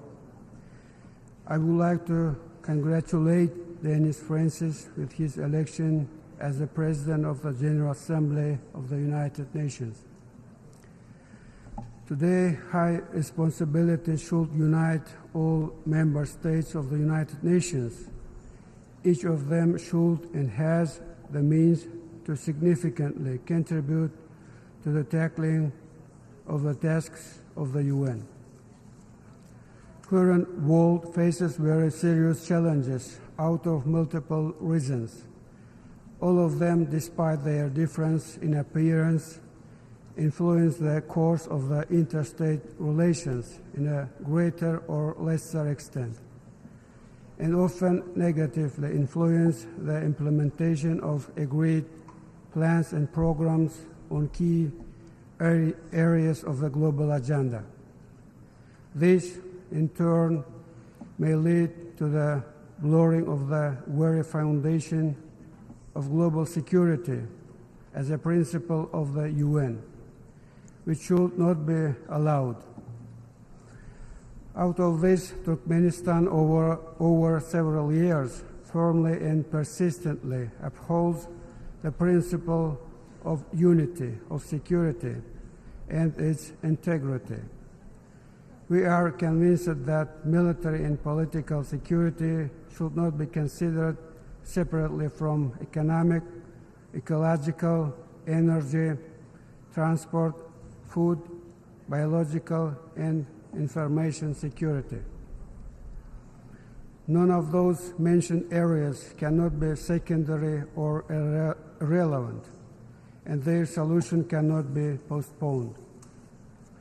I think that the main challenge of the UN is to provide the integral approach to the security challenge, mobilize the current experience, competence, ideas, and initiatives of the member states in a constructive manner, and step back from the short-term gains and advantages to attain truly crucial goals which will provide lasting peace, security, and development in the long term.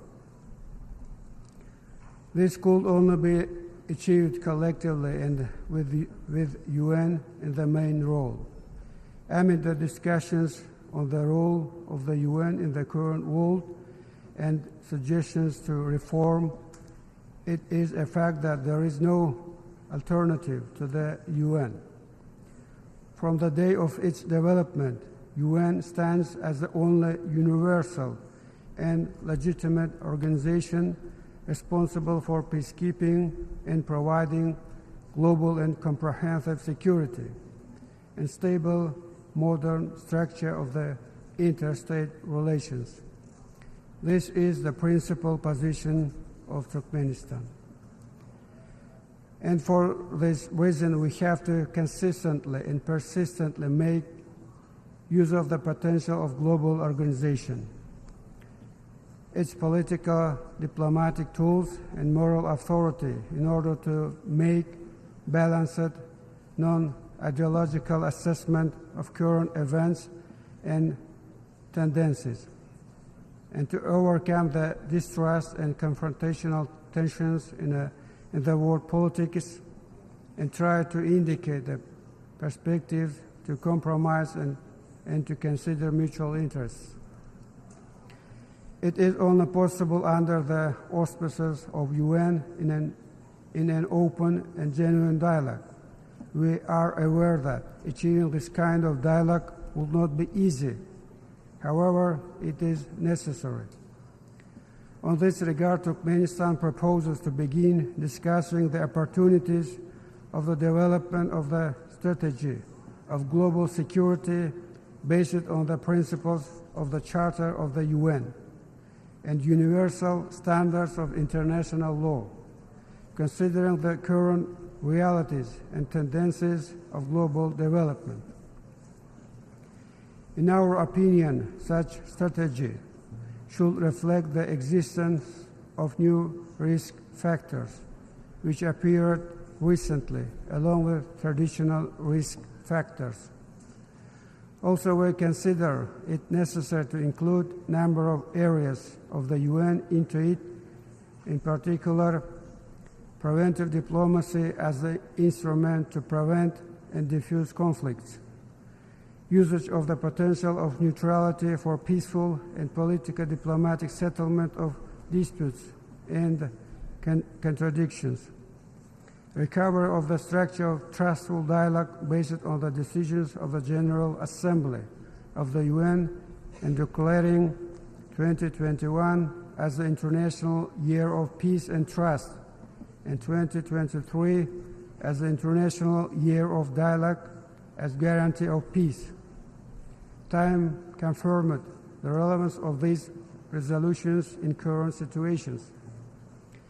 In order to achieve global and comprehensive security, Turkmenistan emanates from the necessity of giving a pronounced regional context to the work of the UN. We conclude that such approach aims to contribute sufficient specificity and to increase its functionality and effectiveness.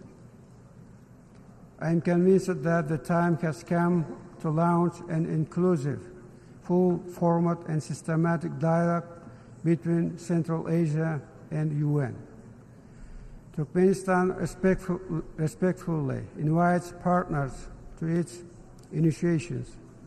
On this regard, our country is taking the initiative to create, under the auspices of UN, format of the Conference on Security in Central Asia and bordering areas.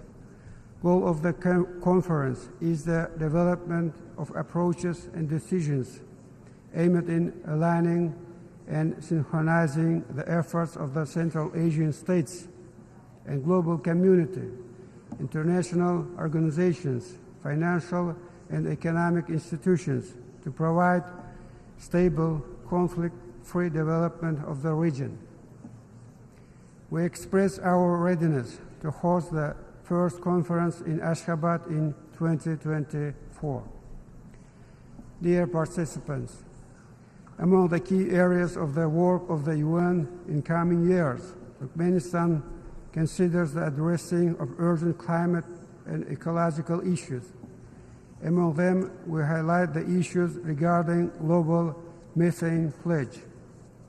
I have to tell that with joining the Paris Agreement for Climate Change in 2017, a number of relevant national programs were adopted in our country. National events are being held aimed at reducing and eliminating negative effects of methane emissions into the atmosphere. We are primarily talking about phased implementation and use of modern, green, and resource-saving technologies, mainly in energy, industry, and transport areas. At the same time, we welcome the efforts of a global community for realizing global methane pledge. And of course, we expect substantive cooperation and targeted assistance from the specialized agencies of the UN, member states of the organization, and other interested partners. On this context, the roadmap on the development of the international cooperation aimed at study on joining of Turkmenistan to the global methane pledge was recently approved.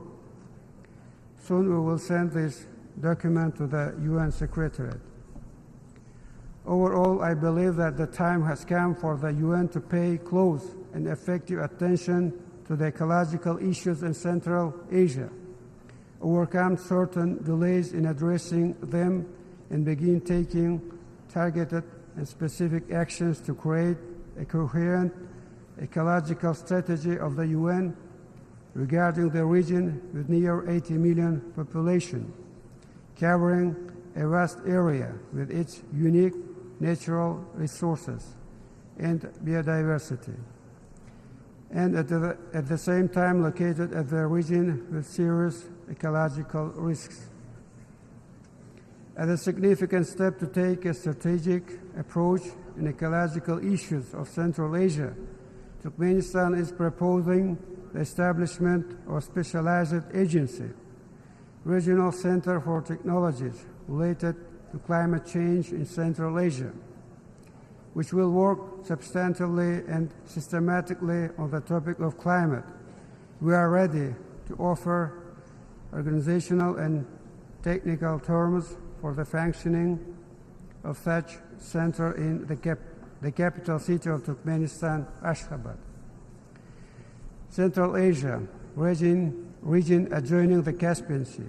Everyone is aware of the importance of this lake with its unique natural complex in the context of global ecological agenda.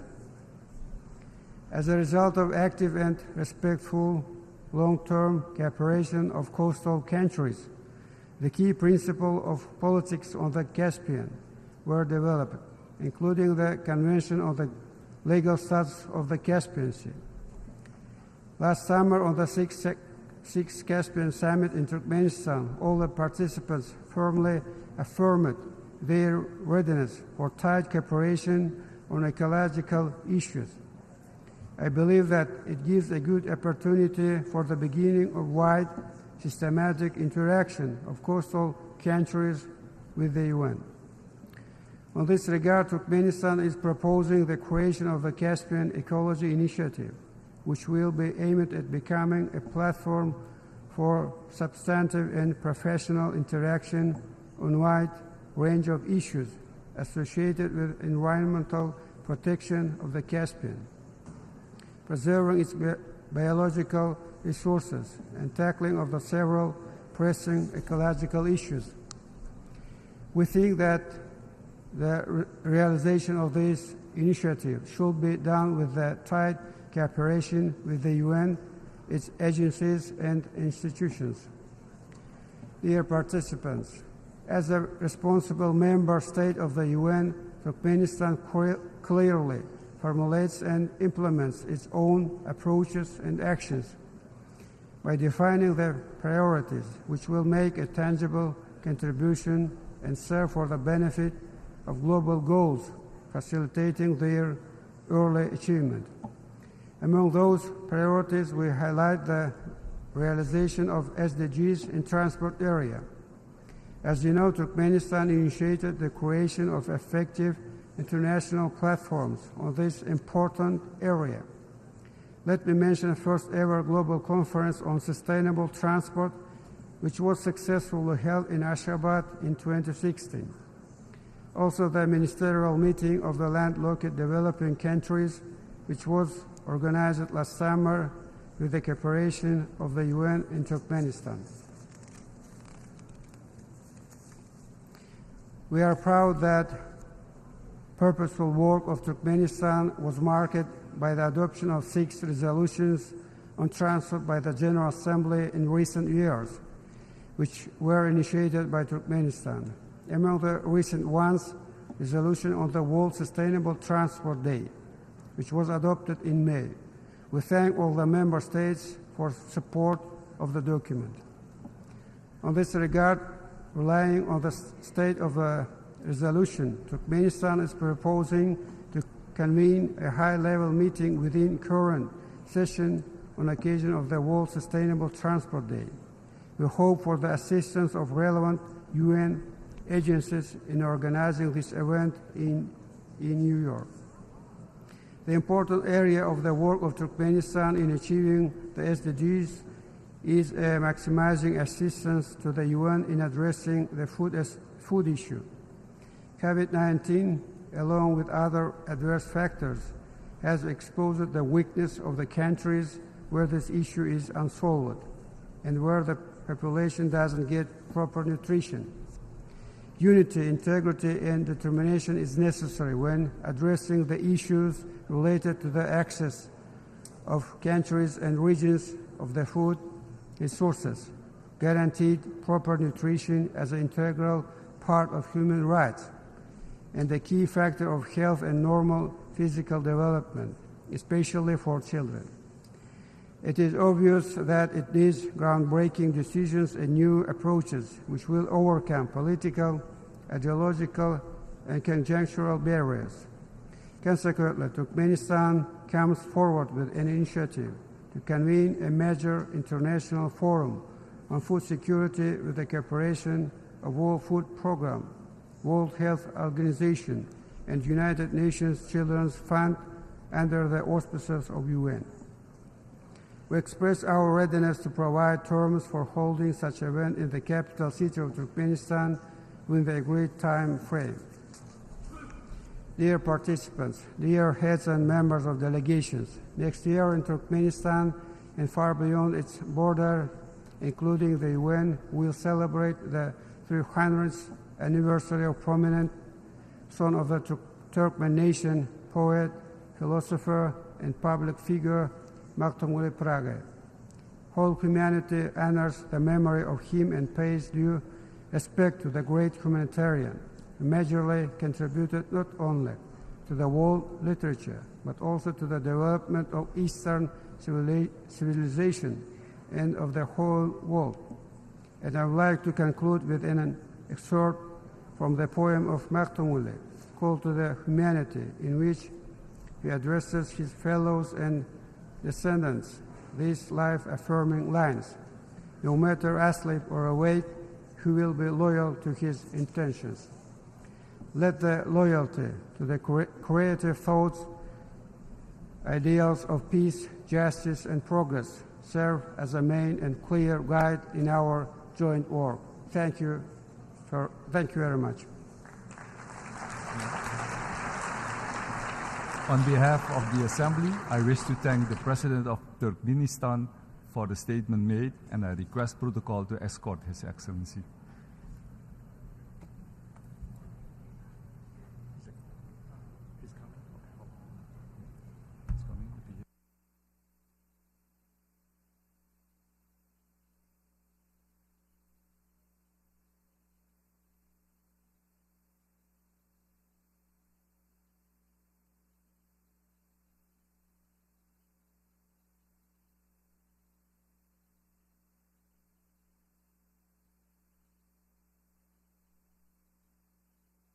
Assembly will hear an address by His Excellency Volodymyr Zelenskyy, President of Ukraine. I request protocol to escort His Excellency. On behalf of the General Assembly, I have the honor to welcome His Excellency Volodymyr Zelenskyy, President of Ukraine, and invite him to address the Assembly.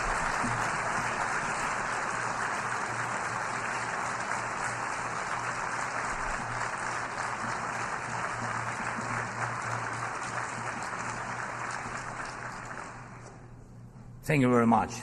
I welcome all who stand for common efforts, and I promise, being really united, we can guarantee fair peace for all nations. What's more, unity can prevent wars. Ladies and gentlemen, Mr. Secretary General, Mr. President, fellow leaders, this call saw many wars, but not as active defender against the aggressions. In many cases, the fear of war, the final war, was the loudest here, the war after which no one would gather in the General Assembly Hall again. The Third World War was seen as a nuclear war, a conflict between states on the highway to nukes. Other wars seemed less scary compared to a threat of the so-called great powers firing their nuclear stockpiles. So the 20th century taught the world to restrain from the use of the weapons of mass destruction, not to deploy, not to proliferate, not to threaten with, and not to test, but to promote a complete nuclear disarmament. Frankly, this is a good strategy, but it should not be the only strategy to protect the world from the final war. Ukraine gave up its third largest nuclear arsenal. The world then decided Russia should become a keeper of such power. Yet history shows it was Russia who deserved nuclear disarmament the most back in 1990s.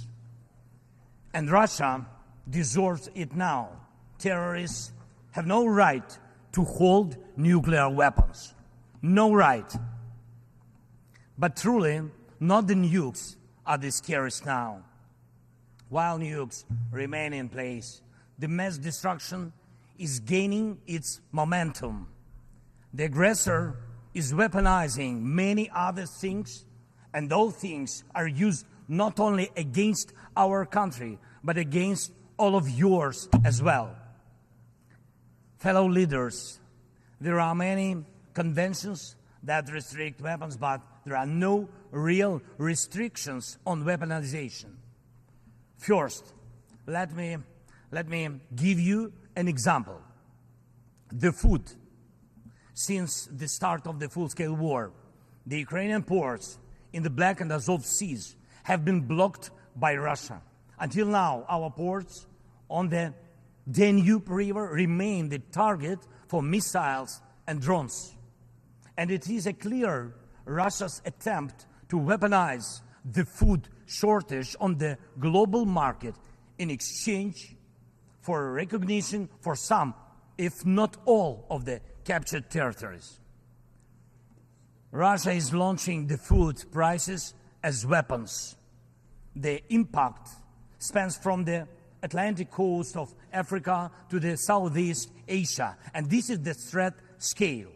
And I would like to thank those leaders who supported our Black Sea Grain Initiative and program Grain from Ukraine. Thank you so much.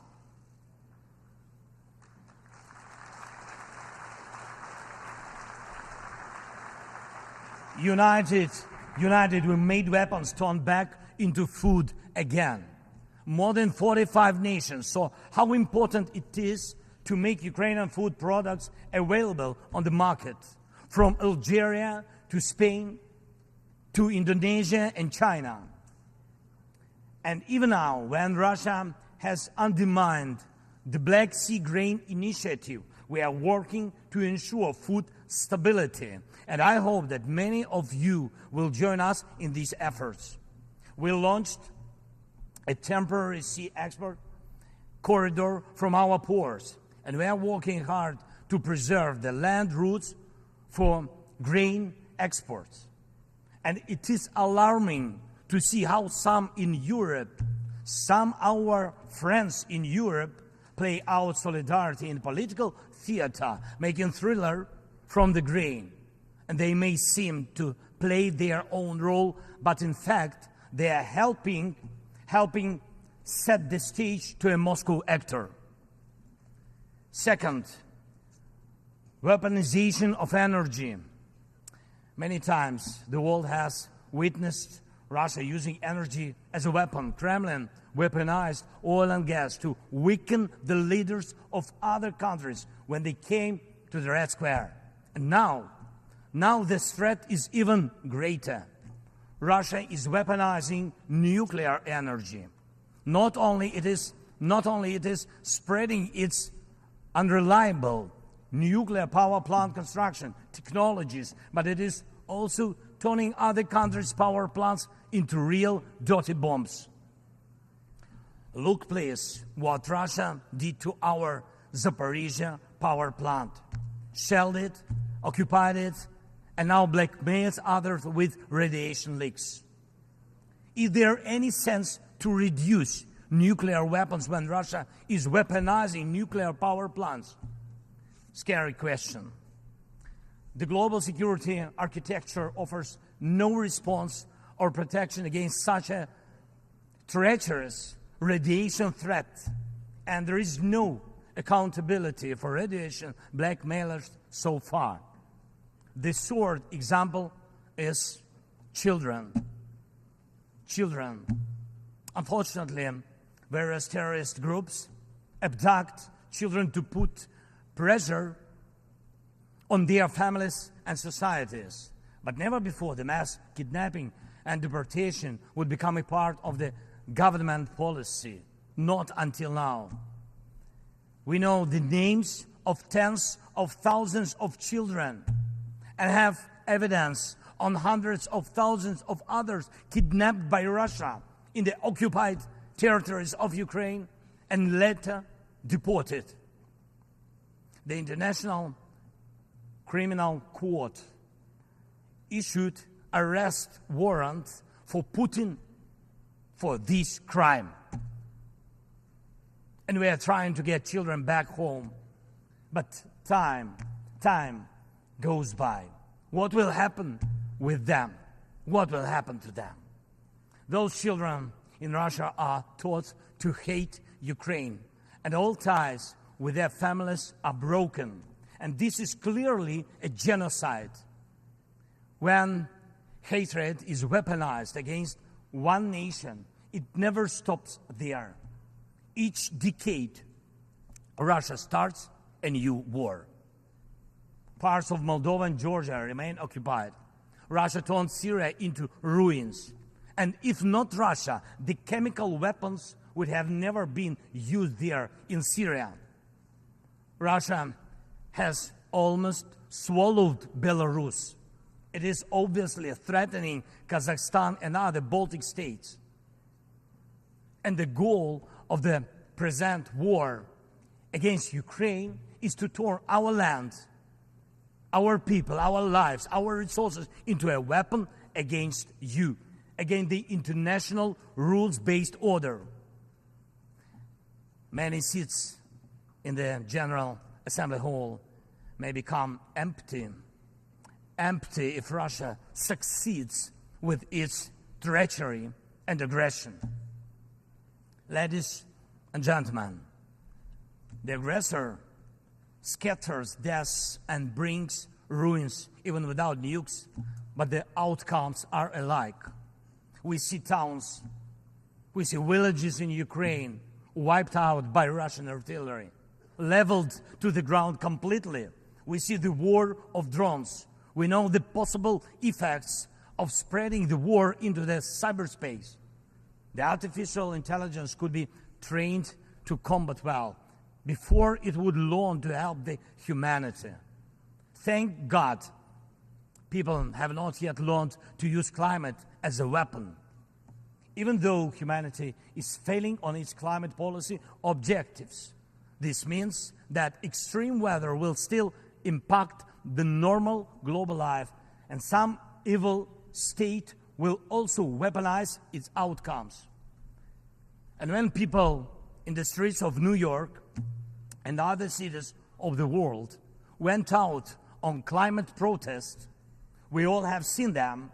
And when people in Morocco and Libya and other countries die as a result of natural disasters, and when islands and countries disappear underwater, and when tornadoes and deserts are spreading into new territories, and when all of this is happening, one unnatural disaster in Moscow decided to launch a big war and kill tens of thousands of people. We have to stop it.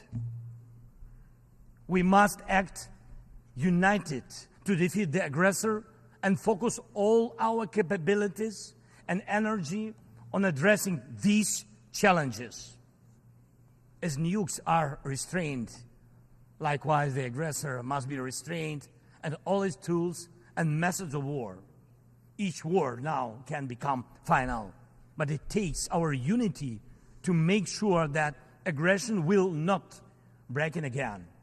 And it is not a dialogue between the so-called great powers somewhere behind the closed doors that can guarantee us all the new wars era, but open war of all nations for peace.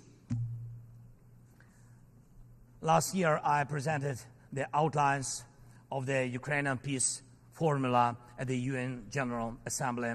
Later, in Indonesia, I presented the full formula. And over the past year, the peace formula became the basis to update the existing security architecture.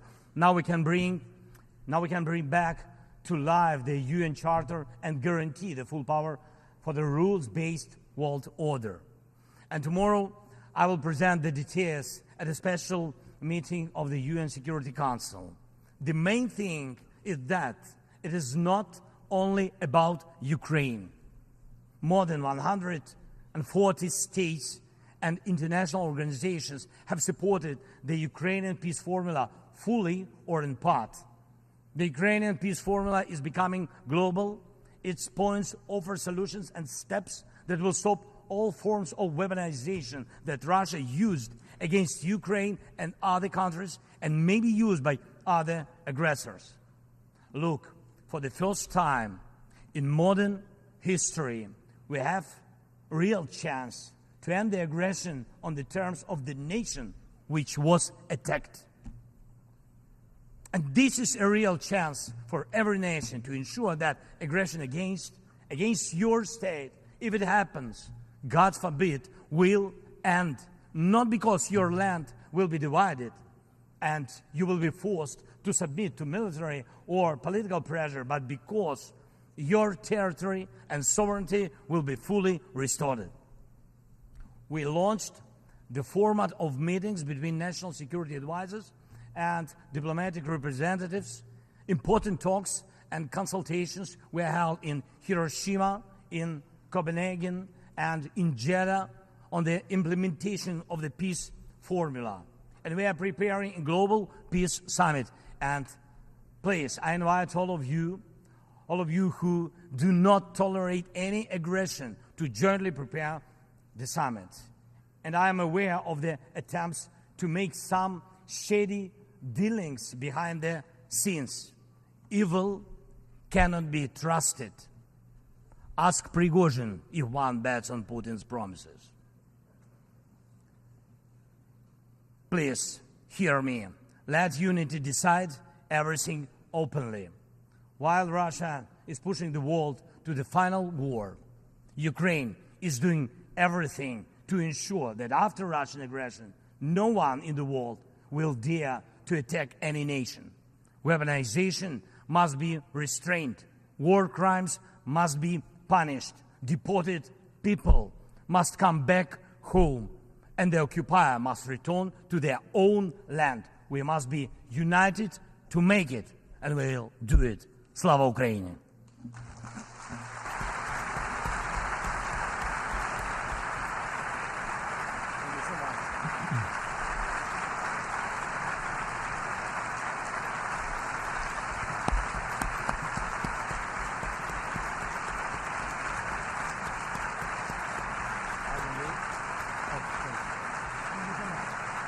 On behalf of the Assembly, I wish to thank the President of Ukraine for the statement just made.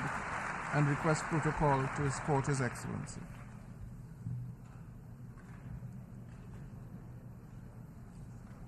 The Assembly will hear an address by His Excellency Alejandro Giammattei Fella, President of the Republic of Guatemala.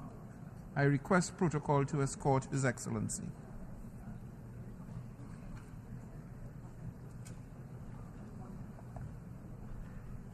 On behalf of the General Assembly, I have the honor to welcome His Excellency Alejandro Giammattei Fella, President of the Republic of Guatemala, and to invite him to address the Assembly.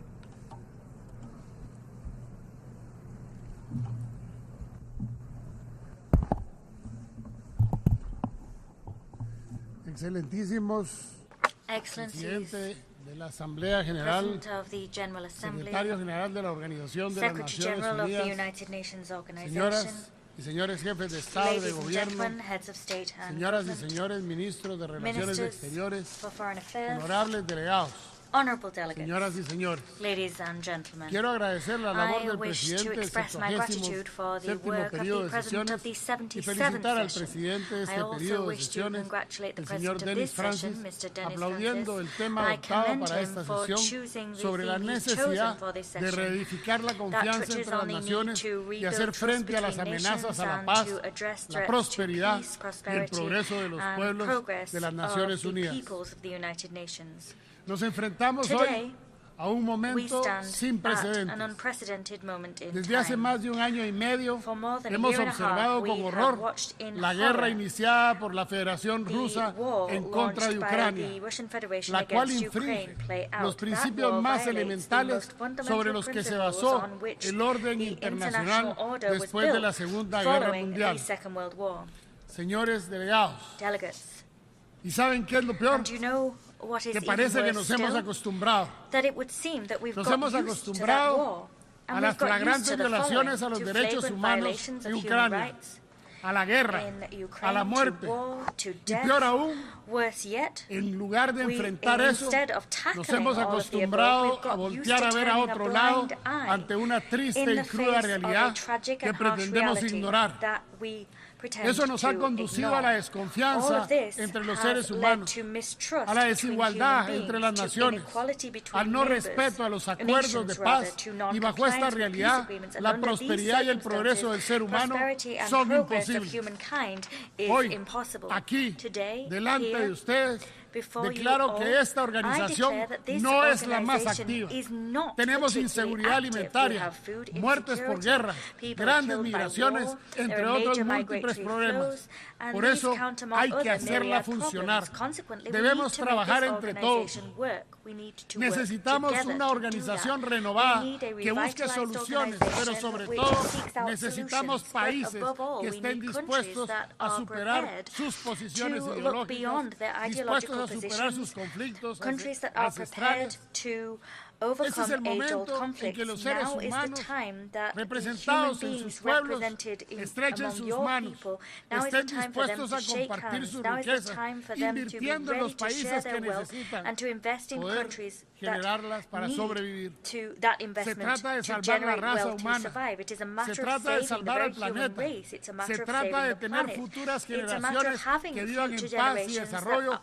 Como un ejemplo de lo que estoy hablando, se puede mencionar las inmensas movilizaciones de seres humanos huyendo de las crisis en sus países, tanto por causas de inseguridad, falta de alimentos o por condiciones económicas. Por lo que bajo este nuevo orden debemos lograr unas Naciones Unidas que busque la paz y el desarrollo humano. Se debe exigir el respeto al derecho internacional, el respeto a la solución de las diferencias de manera pacífica, al respeto a la autodeterminación de los pueblos. Para que esto se logre, cada país debe levantar su voz. Cada país debe decir basta. Y hoy mi país se une al clamor para decir basta. Mi país se suma al llamado mundial para el inmediato retiro de las fuerzas rusas, respetando la integridad territorial y la unidad nacional de Ucrania dentro de sus fronteras internacionalmente reconocidas. Slava Ukraini.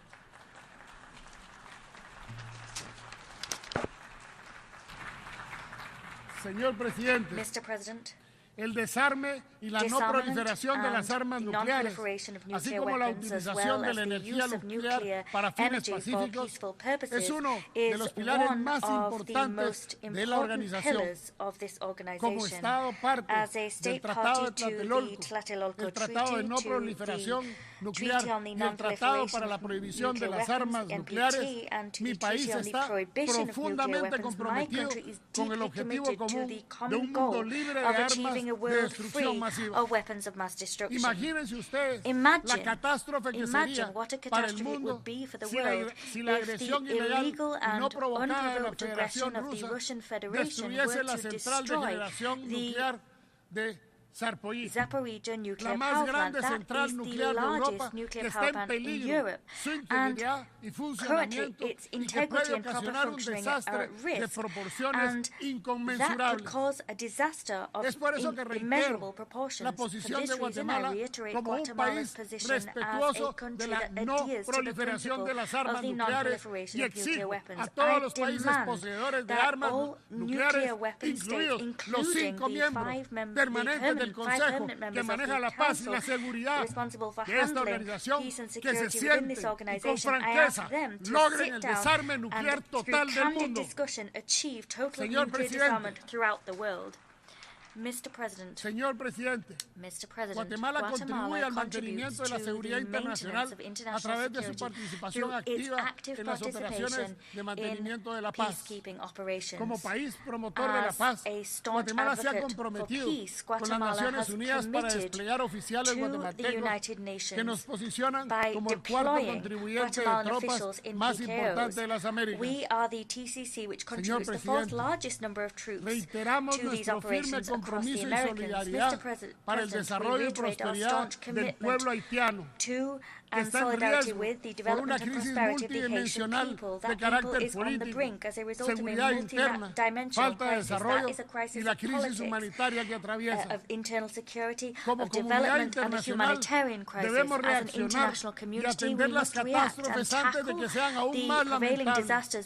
Es por ello que si esta organización decide una nueva misión de paz a ser desplegada en el territorio haitiano, pueden contar con la participación de Guatemala, con el entrenamiento y capacitación de las fuerzas de Haití, en tanto la misión de paz esté presente en dicho país. Señor presidente, en el proyecto de cambio de las bases de las Naciones Unidas para que cuente con los mecanismos que le permitan responder a los principales desafíos de la humanidad tan necesitada de paz y de desarrollo, Guatemala convoca a la comunidad de estados a avanzar rápidamente en una propuesta a cargo de expertos de los países que definan las reformas de fondo a la Organización de las Naciones Unidas para que retome el camino loable tras su fundación en 1945 y que a través de los años hemos olvidado cumplir a cabalidad. Propongo que iniciemos cuanto antes la cuarta enmienda a la Carta Constitutiva que atiende estos nuevos enfoques y que vaya acorde con las necesidades de los tiempos actuales, que si bien es cierto, son tiempos difíciles, también conllevan grandes oportunidades. En esta enmienda debe asegurarse que el reconocimiento a la igualdad soberana de los estados es una realidad, que la resolución de los conflictos entre países por la vía pacífica sea una obligación, que la energía nuclear sea usada únicamente con fines pacíficos. Pero quizás la más importante de todas es que los miembros de las Naciones Unidas no excluyan a nadie. Como dice nuestro libro sagrado Popol Vuh, de una de las naciones de una de las civilizaciones más grandes del mundo, la civilización maya, que nadie se quede atrás. It states, no one must stay behind, everyone must rise up. Today I wish to say to you that I am the leader of a founding nation of the United Nations. As such, I recognize that the transformation of this body will prompt a radical shift in multilateralism. That new multilateralism must recognize the importance of inclusion and the universality of this organization. How can it be that in the midst of the 21st century, this organization keeps a country like Taiwan outside its doors? That country is one which contributes to science, high technology, healthcare, development, and many other fields. But what's most significant is that we have kept the Taiwanese citizens from having a voice that represented in this organization. Guatemala exhorts the United Nations to use any and all means necessary to guarantee international peace and security on the Taiwan Strait. Moreover, we condemn the constant and ever-increasing military maneuvers seen in the waters and airspace around Taiwan. These maneuvers imperil security in the region and affect international transport and trade. Mr. President, 4 years ago, I took office as the President of the Republic of Guatemala, and over that time, I have heard great speeches made. I have seen great treaties signed and great commitments made to halt climate change. I want to say to you all today that the world is in a worse state than it was 4 years ago, because more than speeches, commitments and treaties, what the world needs is action. The region that suffers most the ravages of climate change is the Caribbean and the Central American region. And that is true, despite the fact that we produce an infinitesimal percentage of global greenhouse gases. And in spite of that fact, we are the ones that suffer the most damage year on year. Our resources have been depleted, and we must get into debt to rebuild countries which next year are simply damaged once more. This prompts us to take out loans from international sources, which are only too happy to grant them. But these are organizations which live off immorally high interest rates. However, the reports issued by United Nations rapporteurs talk about the scant development of our peoples. They point it out to us and they criticize us. But who is pointing the finger at those who, following their industrialization and as a result of their paltry commitment to tackling the effects of climate change and greenhouse gases, cause the death of human beings throughout the world? There are countries that neither accept UN agreements on climate change nor pay their contributions to the climate budget. These nations, neither do these nations take responsibility for the toxic pollution of their industries, and far less for the destruction that these industries cause. Is that fair? Mr. President, the serious threat posed by the consumption of drugs, particularly synthetic drugs, must be a source of grave concern to the international community. These drugs represent an invisible enemy that is affecting health, and that is also undermining governance and hampering development in various countries. This organization must alter the way in which it broaches this issue. As part of this shift, countries must understand that transnational crime must be fought transnationally, because it is a fact that the major consuming countries are the chief culprits of money laundering. They launder the money that is made from drugs, and that means that this fight is a global responsibility. We have to put an end to this scourge. The fight against drug trafficking, including against synthetic drugs, must be a joint one and a coordinated one. Information as part of this fight must flow in accordance with applicable domestic and international legislation. It is necessary to implement effective strategies to tackle the criminal organizations responsible for the deaths of hundreds of thousands of people every year. A world free of drugs will not be achieved without a world committed to fighting against them. Mr. President, Guatemala is unstintingly committed to promoting food security and to fulfilling the zero hunger goal which is part of Agenda 2030 for Sustainable Development. In this spirit, we have increased our budget for feeding our citizens, and we have strengthened our school feeding law. The goal of that law is to guarantee the feeding of girls, boys, and teenagers of school age in a sustainable fashion, and the ultimate goal of that action is to guarantee that these groups have a dignified, healthy, and active life. I am proud to inform you that in 2022, these efforts benefited 2.6 million students in public education establishments. Guatemala also notes with alarm that there has been the suspension of the Black Sea Grain Initiative. We underscore at this juncture the risks that non-renewal poses for food security across the world. It hampers humanitarian operations which themselves contribute to alleviating hunger at a global level, and its non-renewal destabilizes food prices. We condemn the use of hunger as a weapon of war. Doing that is a violation of human rights and of international humanitarian law. We call for reason to prevail. We call for cooperation, and we call upon all to avoid a further worsening of the global food situation. Mr. President, a topic which seemed to not be particularly important, but which should have been treated as pivotal within a revitalized organization, is cultural heritage, because the mosaic of cultural diversity of our world is under threat. That threat is particularly acute in times of war. We must strengthen and safeguard the evidence of our past. Having that evidence is vital to understand our present and to build our future. In Guatemala, we worked arduously to implement the principle of caring for a heritage and to display our heritage and our millennia-old cultural richness to the world. It was deeply satisfactory and a source of great pride to see our celebration of Holy Week declared as an intangible heritage of humanity. Moreover, I wish to share with you that yesterday the archaeological park Takal was declared a global heritage of humankind, and that is considered to be the first city in which the Mayan civilization was born. As an old refrain goes, he who knows not his past does not have a safe future guaranteed.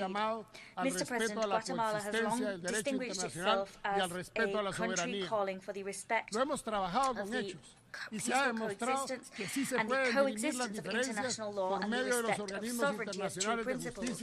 We've demonstrated that with deeds, and it's been demonstrated that we can settle differences via international justice bodies.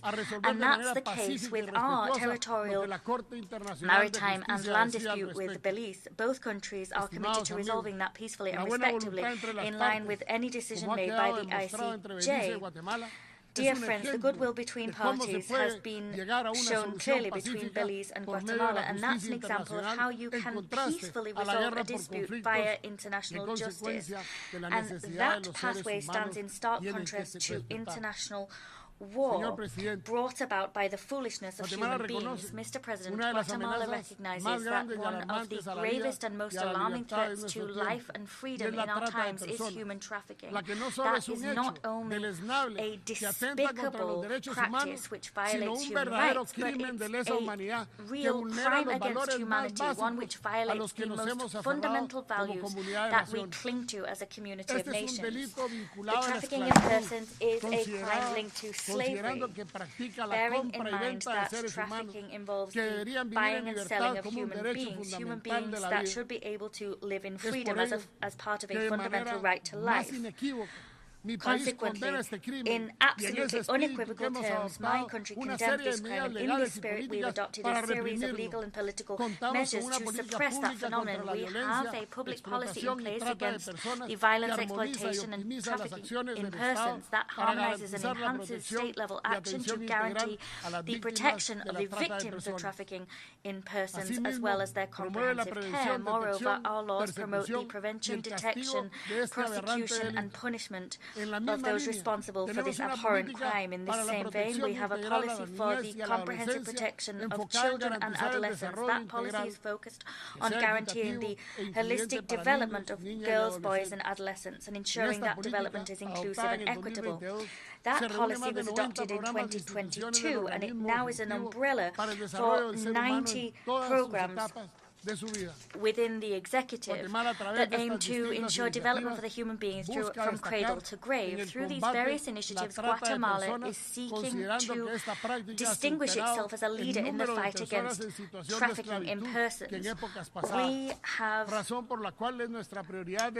made this our priority. It's a scourge that we want to halt, to bring in human dignity, because the numbers of persons trafficked are on the rise. I might remind you that the gross profit made by trafficking in persons exceeds the profit made by the international arms trade, and soon these profits will surpass those garnered by the illicit drug trade.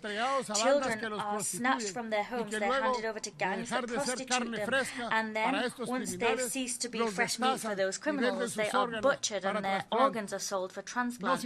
We cannot remain indifferent and passive in the face of these horrific crimes. Mr. President, this is my last speech before this General Assembly as a head of state.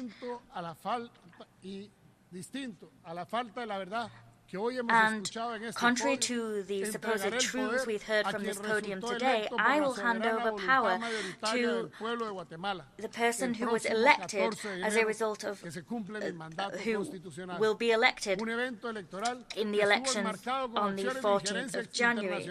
The elections we've already seen were rooted in unnecessary international involvement. That involvement and interference was unnecessary because our democracy is not perfect, but it has been a democracy which has allowed us to have a peaceful handover of power and respect for the Constitution.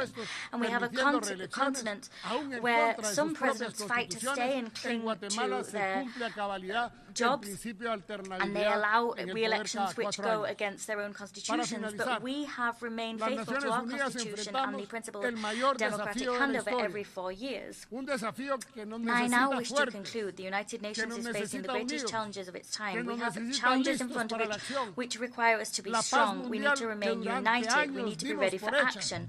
Global peace was something we took for granted for years, but now there needs to be a major international covenant, a covenant which moves beyond differences, goes beyond colours, which does not, which goes beyond countries and national borders. This covenant needs to place human beings at its heart.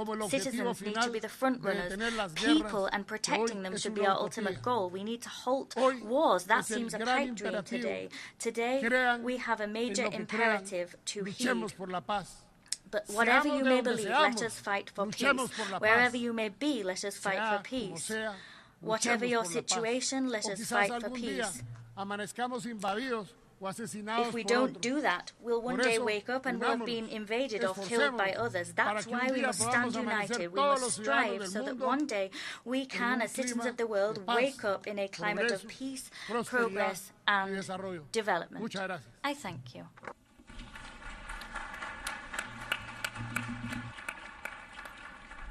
A nombre de la Asamblea, agradezco al presidente de la República de Guatemala, I thank the President of the Republic of Guatemala for the address just delivered, and I request protocol to escort His Excellency.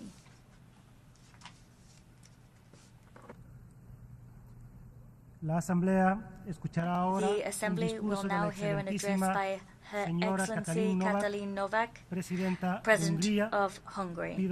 I request protocol to escort Her Excellency. On behalf of the General Assembly, I have the honor to welcome Her Excellency Katalin Novak, President of Hungary, and I invite her to address the Assembly.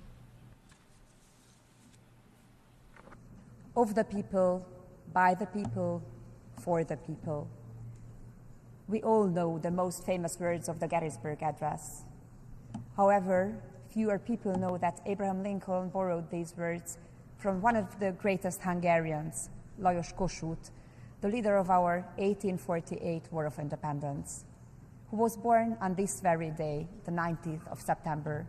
Dear President, Excellencies, ladies and gentlemen. All for the people and all by the people. Nothing about the people without the people. This is the main purpose of the sovereign Hungarian state and the guarantee of our freedom. The Hungarian people want peace and security. We have 1,000 years of turbulent history in the heart of Europe, in the droughty Carpathian Basin, with wars, oppression and occupation, revolutions and wars of independence. We know the feeling of vulnerability. We know what it is like to live divided and what suffering wars cause. We know how precious freedom is and how painful it is to be deprived of it. I myself was born during the decades of Soviet oppression, when my country was not free. A childhood spent in a softening communist dictatorship left indelible marks on my generation. The rejection of any kind of oppression has become an instinct in us. That is why we condemn clearly and unequivocally the violation of international law, the attack on another state, the Russian aggression against Ukraine, which has caused immense suffering and destruction and has destroyed the peaceful life of Europe. We are for the victims and against further escalation. This is why we are providing humanitarian aid to Ukraine and to all those fleeing the war. We help beyond our size and strength. This is why we emphasize that there are 150,000 Hungarians living in Ukraine, in Transcarpathia, who share every hardship and struggle, sacrifice and success. This war also directly affects us Hungarians. It is not just in our neighborhoods. Hungarian fathers and sons living in Ukraine are also giving their lives in the trenches. Thus, we want peace in our country, in Ukraine, in Europe, in the world. Peace and the security that comes with it. Excellencies, ladies and gentlemen, Hungary stands for the territorial integrity and independence of Ukraine. We understand Ukraine's desire to be part of the community of European countries. Thus, we expect it to uphold the values that characterize our community, including expressly the protection and full guarantee of the rights of national minorities. Not in words, in deeds. At the invitation of President Zelenskyy, I have been to Kiev twice since the outbreak of the war. I have seen the suffering of the families. I have seen what they experience when the peace is broken. I have met Ukrainian and Hungarian people who have lost family members. I have met Ukrainian children for whom the kindergarten was set up with the help and support of Hungary. Children from whom the war is depriving a happy childhood. The war and the suffering affects families first and foremost. Mothers who lose their husbands and sons. Fathers who go into battle with their barely grown-up sons. Children who lose their sense of security and faith in the future. There is no alternative to peace. The killing, the terrible destruction must stop as soon as possible. War is never the solution. We know that peace is only realistically attainable when at least one side sees the time for negotiations as having come. We cannot decide for Ukrainians about how much they are prepared to sacrifice, but we have a duty to represent our own nation's desire for peace. And we must do all we can to avoid an escalation of the war. I am a mother of 3 children, and we mothers know in every war, children are the most vulnerable. War hits them the hardest, although they are the ones who need security and stability the most. These are lost in war. Hungary has always been respectful towards other nations. We are loyal to our allies and our partners alike, proud and active members of the United Nations, NATO, the European Union, and the Council of Europe. We do our share of the joint tasks, even beyond our size and economic weight. As an equestrian nation, we speak honestly with a straight posture. Here we are at the UN in New York, heads of state and governments, world leaders.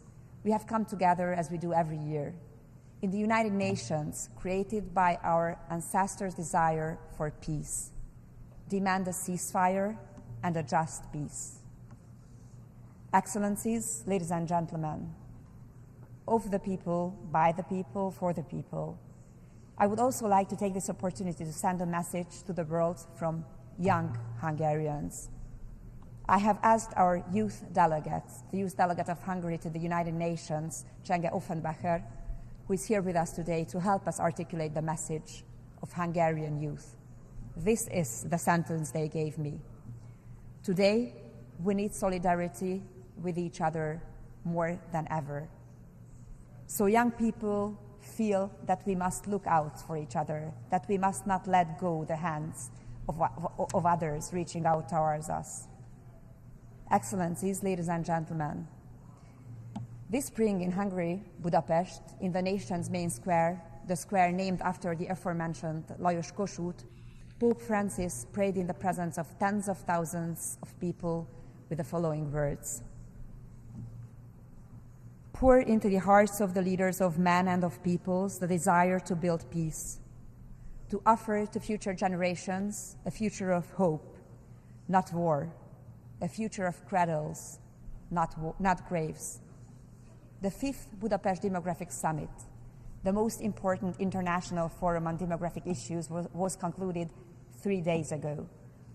A large part of the world is facing, in addition to war, a difficulty that is oppressing it from within. In Europe and in many of your countries, the demographic winter has turned into an ice age. Public leaders, thinkers, demographers, and the representatives of family organizations and professional workshops from 60 countries and 5 continents sought answers on how to protect and strengthen families and how to overcome our demographic difficulties. If we do not address this issue, it will have an immeasurable impact on our economies, societies, and security in the near future. Elon Musk may be right when he says that demographic decline is a more serious problem than the climate crisis. Little attention is paid to the real and irreversible change of the world. If there is no child, there is no future. What is the point of looking after the earth if we don't have children and grandchildren to pass it on to? If childlessness becomes widespread, if fewer children continue to be born each year than the number of those who pass away in our countries, our beloved world that we believe to be secure will be shattered. We Hungarians see the solution to the demographic crisis in strengthening and supporting families. Our aim is for everyone to have a full and happy family life and to have all the children that young couples want. Hungary was the first country in the world to put the strengthening of families and the tackling of the demographic crisis into the focal point. We have built a broad family support system. In the European Union, we are the ones who spend the most on family support. This has not destroyed the Hungarian economy. On the contrary, strengthening families is positive in economic terms. We protect parental freedom. We strongly believe that the right to raise children does not belong to the state, nor to NGOs, nor to the media or the knowledge industry, but to parents. Anyone who has a child is ready to fight at any time to ensure that their child can live in peace and freedom. Families pass on their values from generation to generation in the face of every difficulty, every historic trauma, every challenge. The message of the Demographic Summit of Budapest, our capital city, which is 150 years old this year, is clear. Pro-family forces stand up for their values and interests. Even at a time when anti-family and anti-child ideologies are on an unprecedented offensive. In fact, especially then. We recognize that family is the key to security. A strong, united, and healthy family is a guarantee of security. Thank you for listening. A nombre de la Asamblea,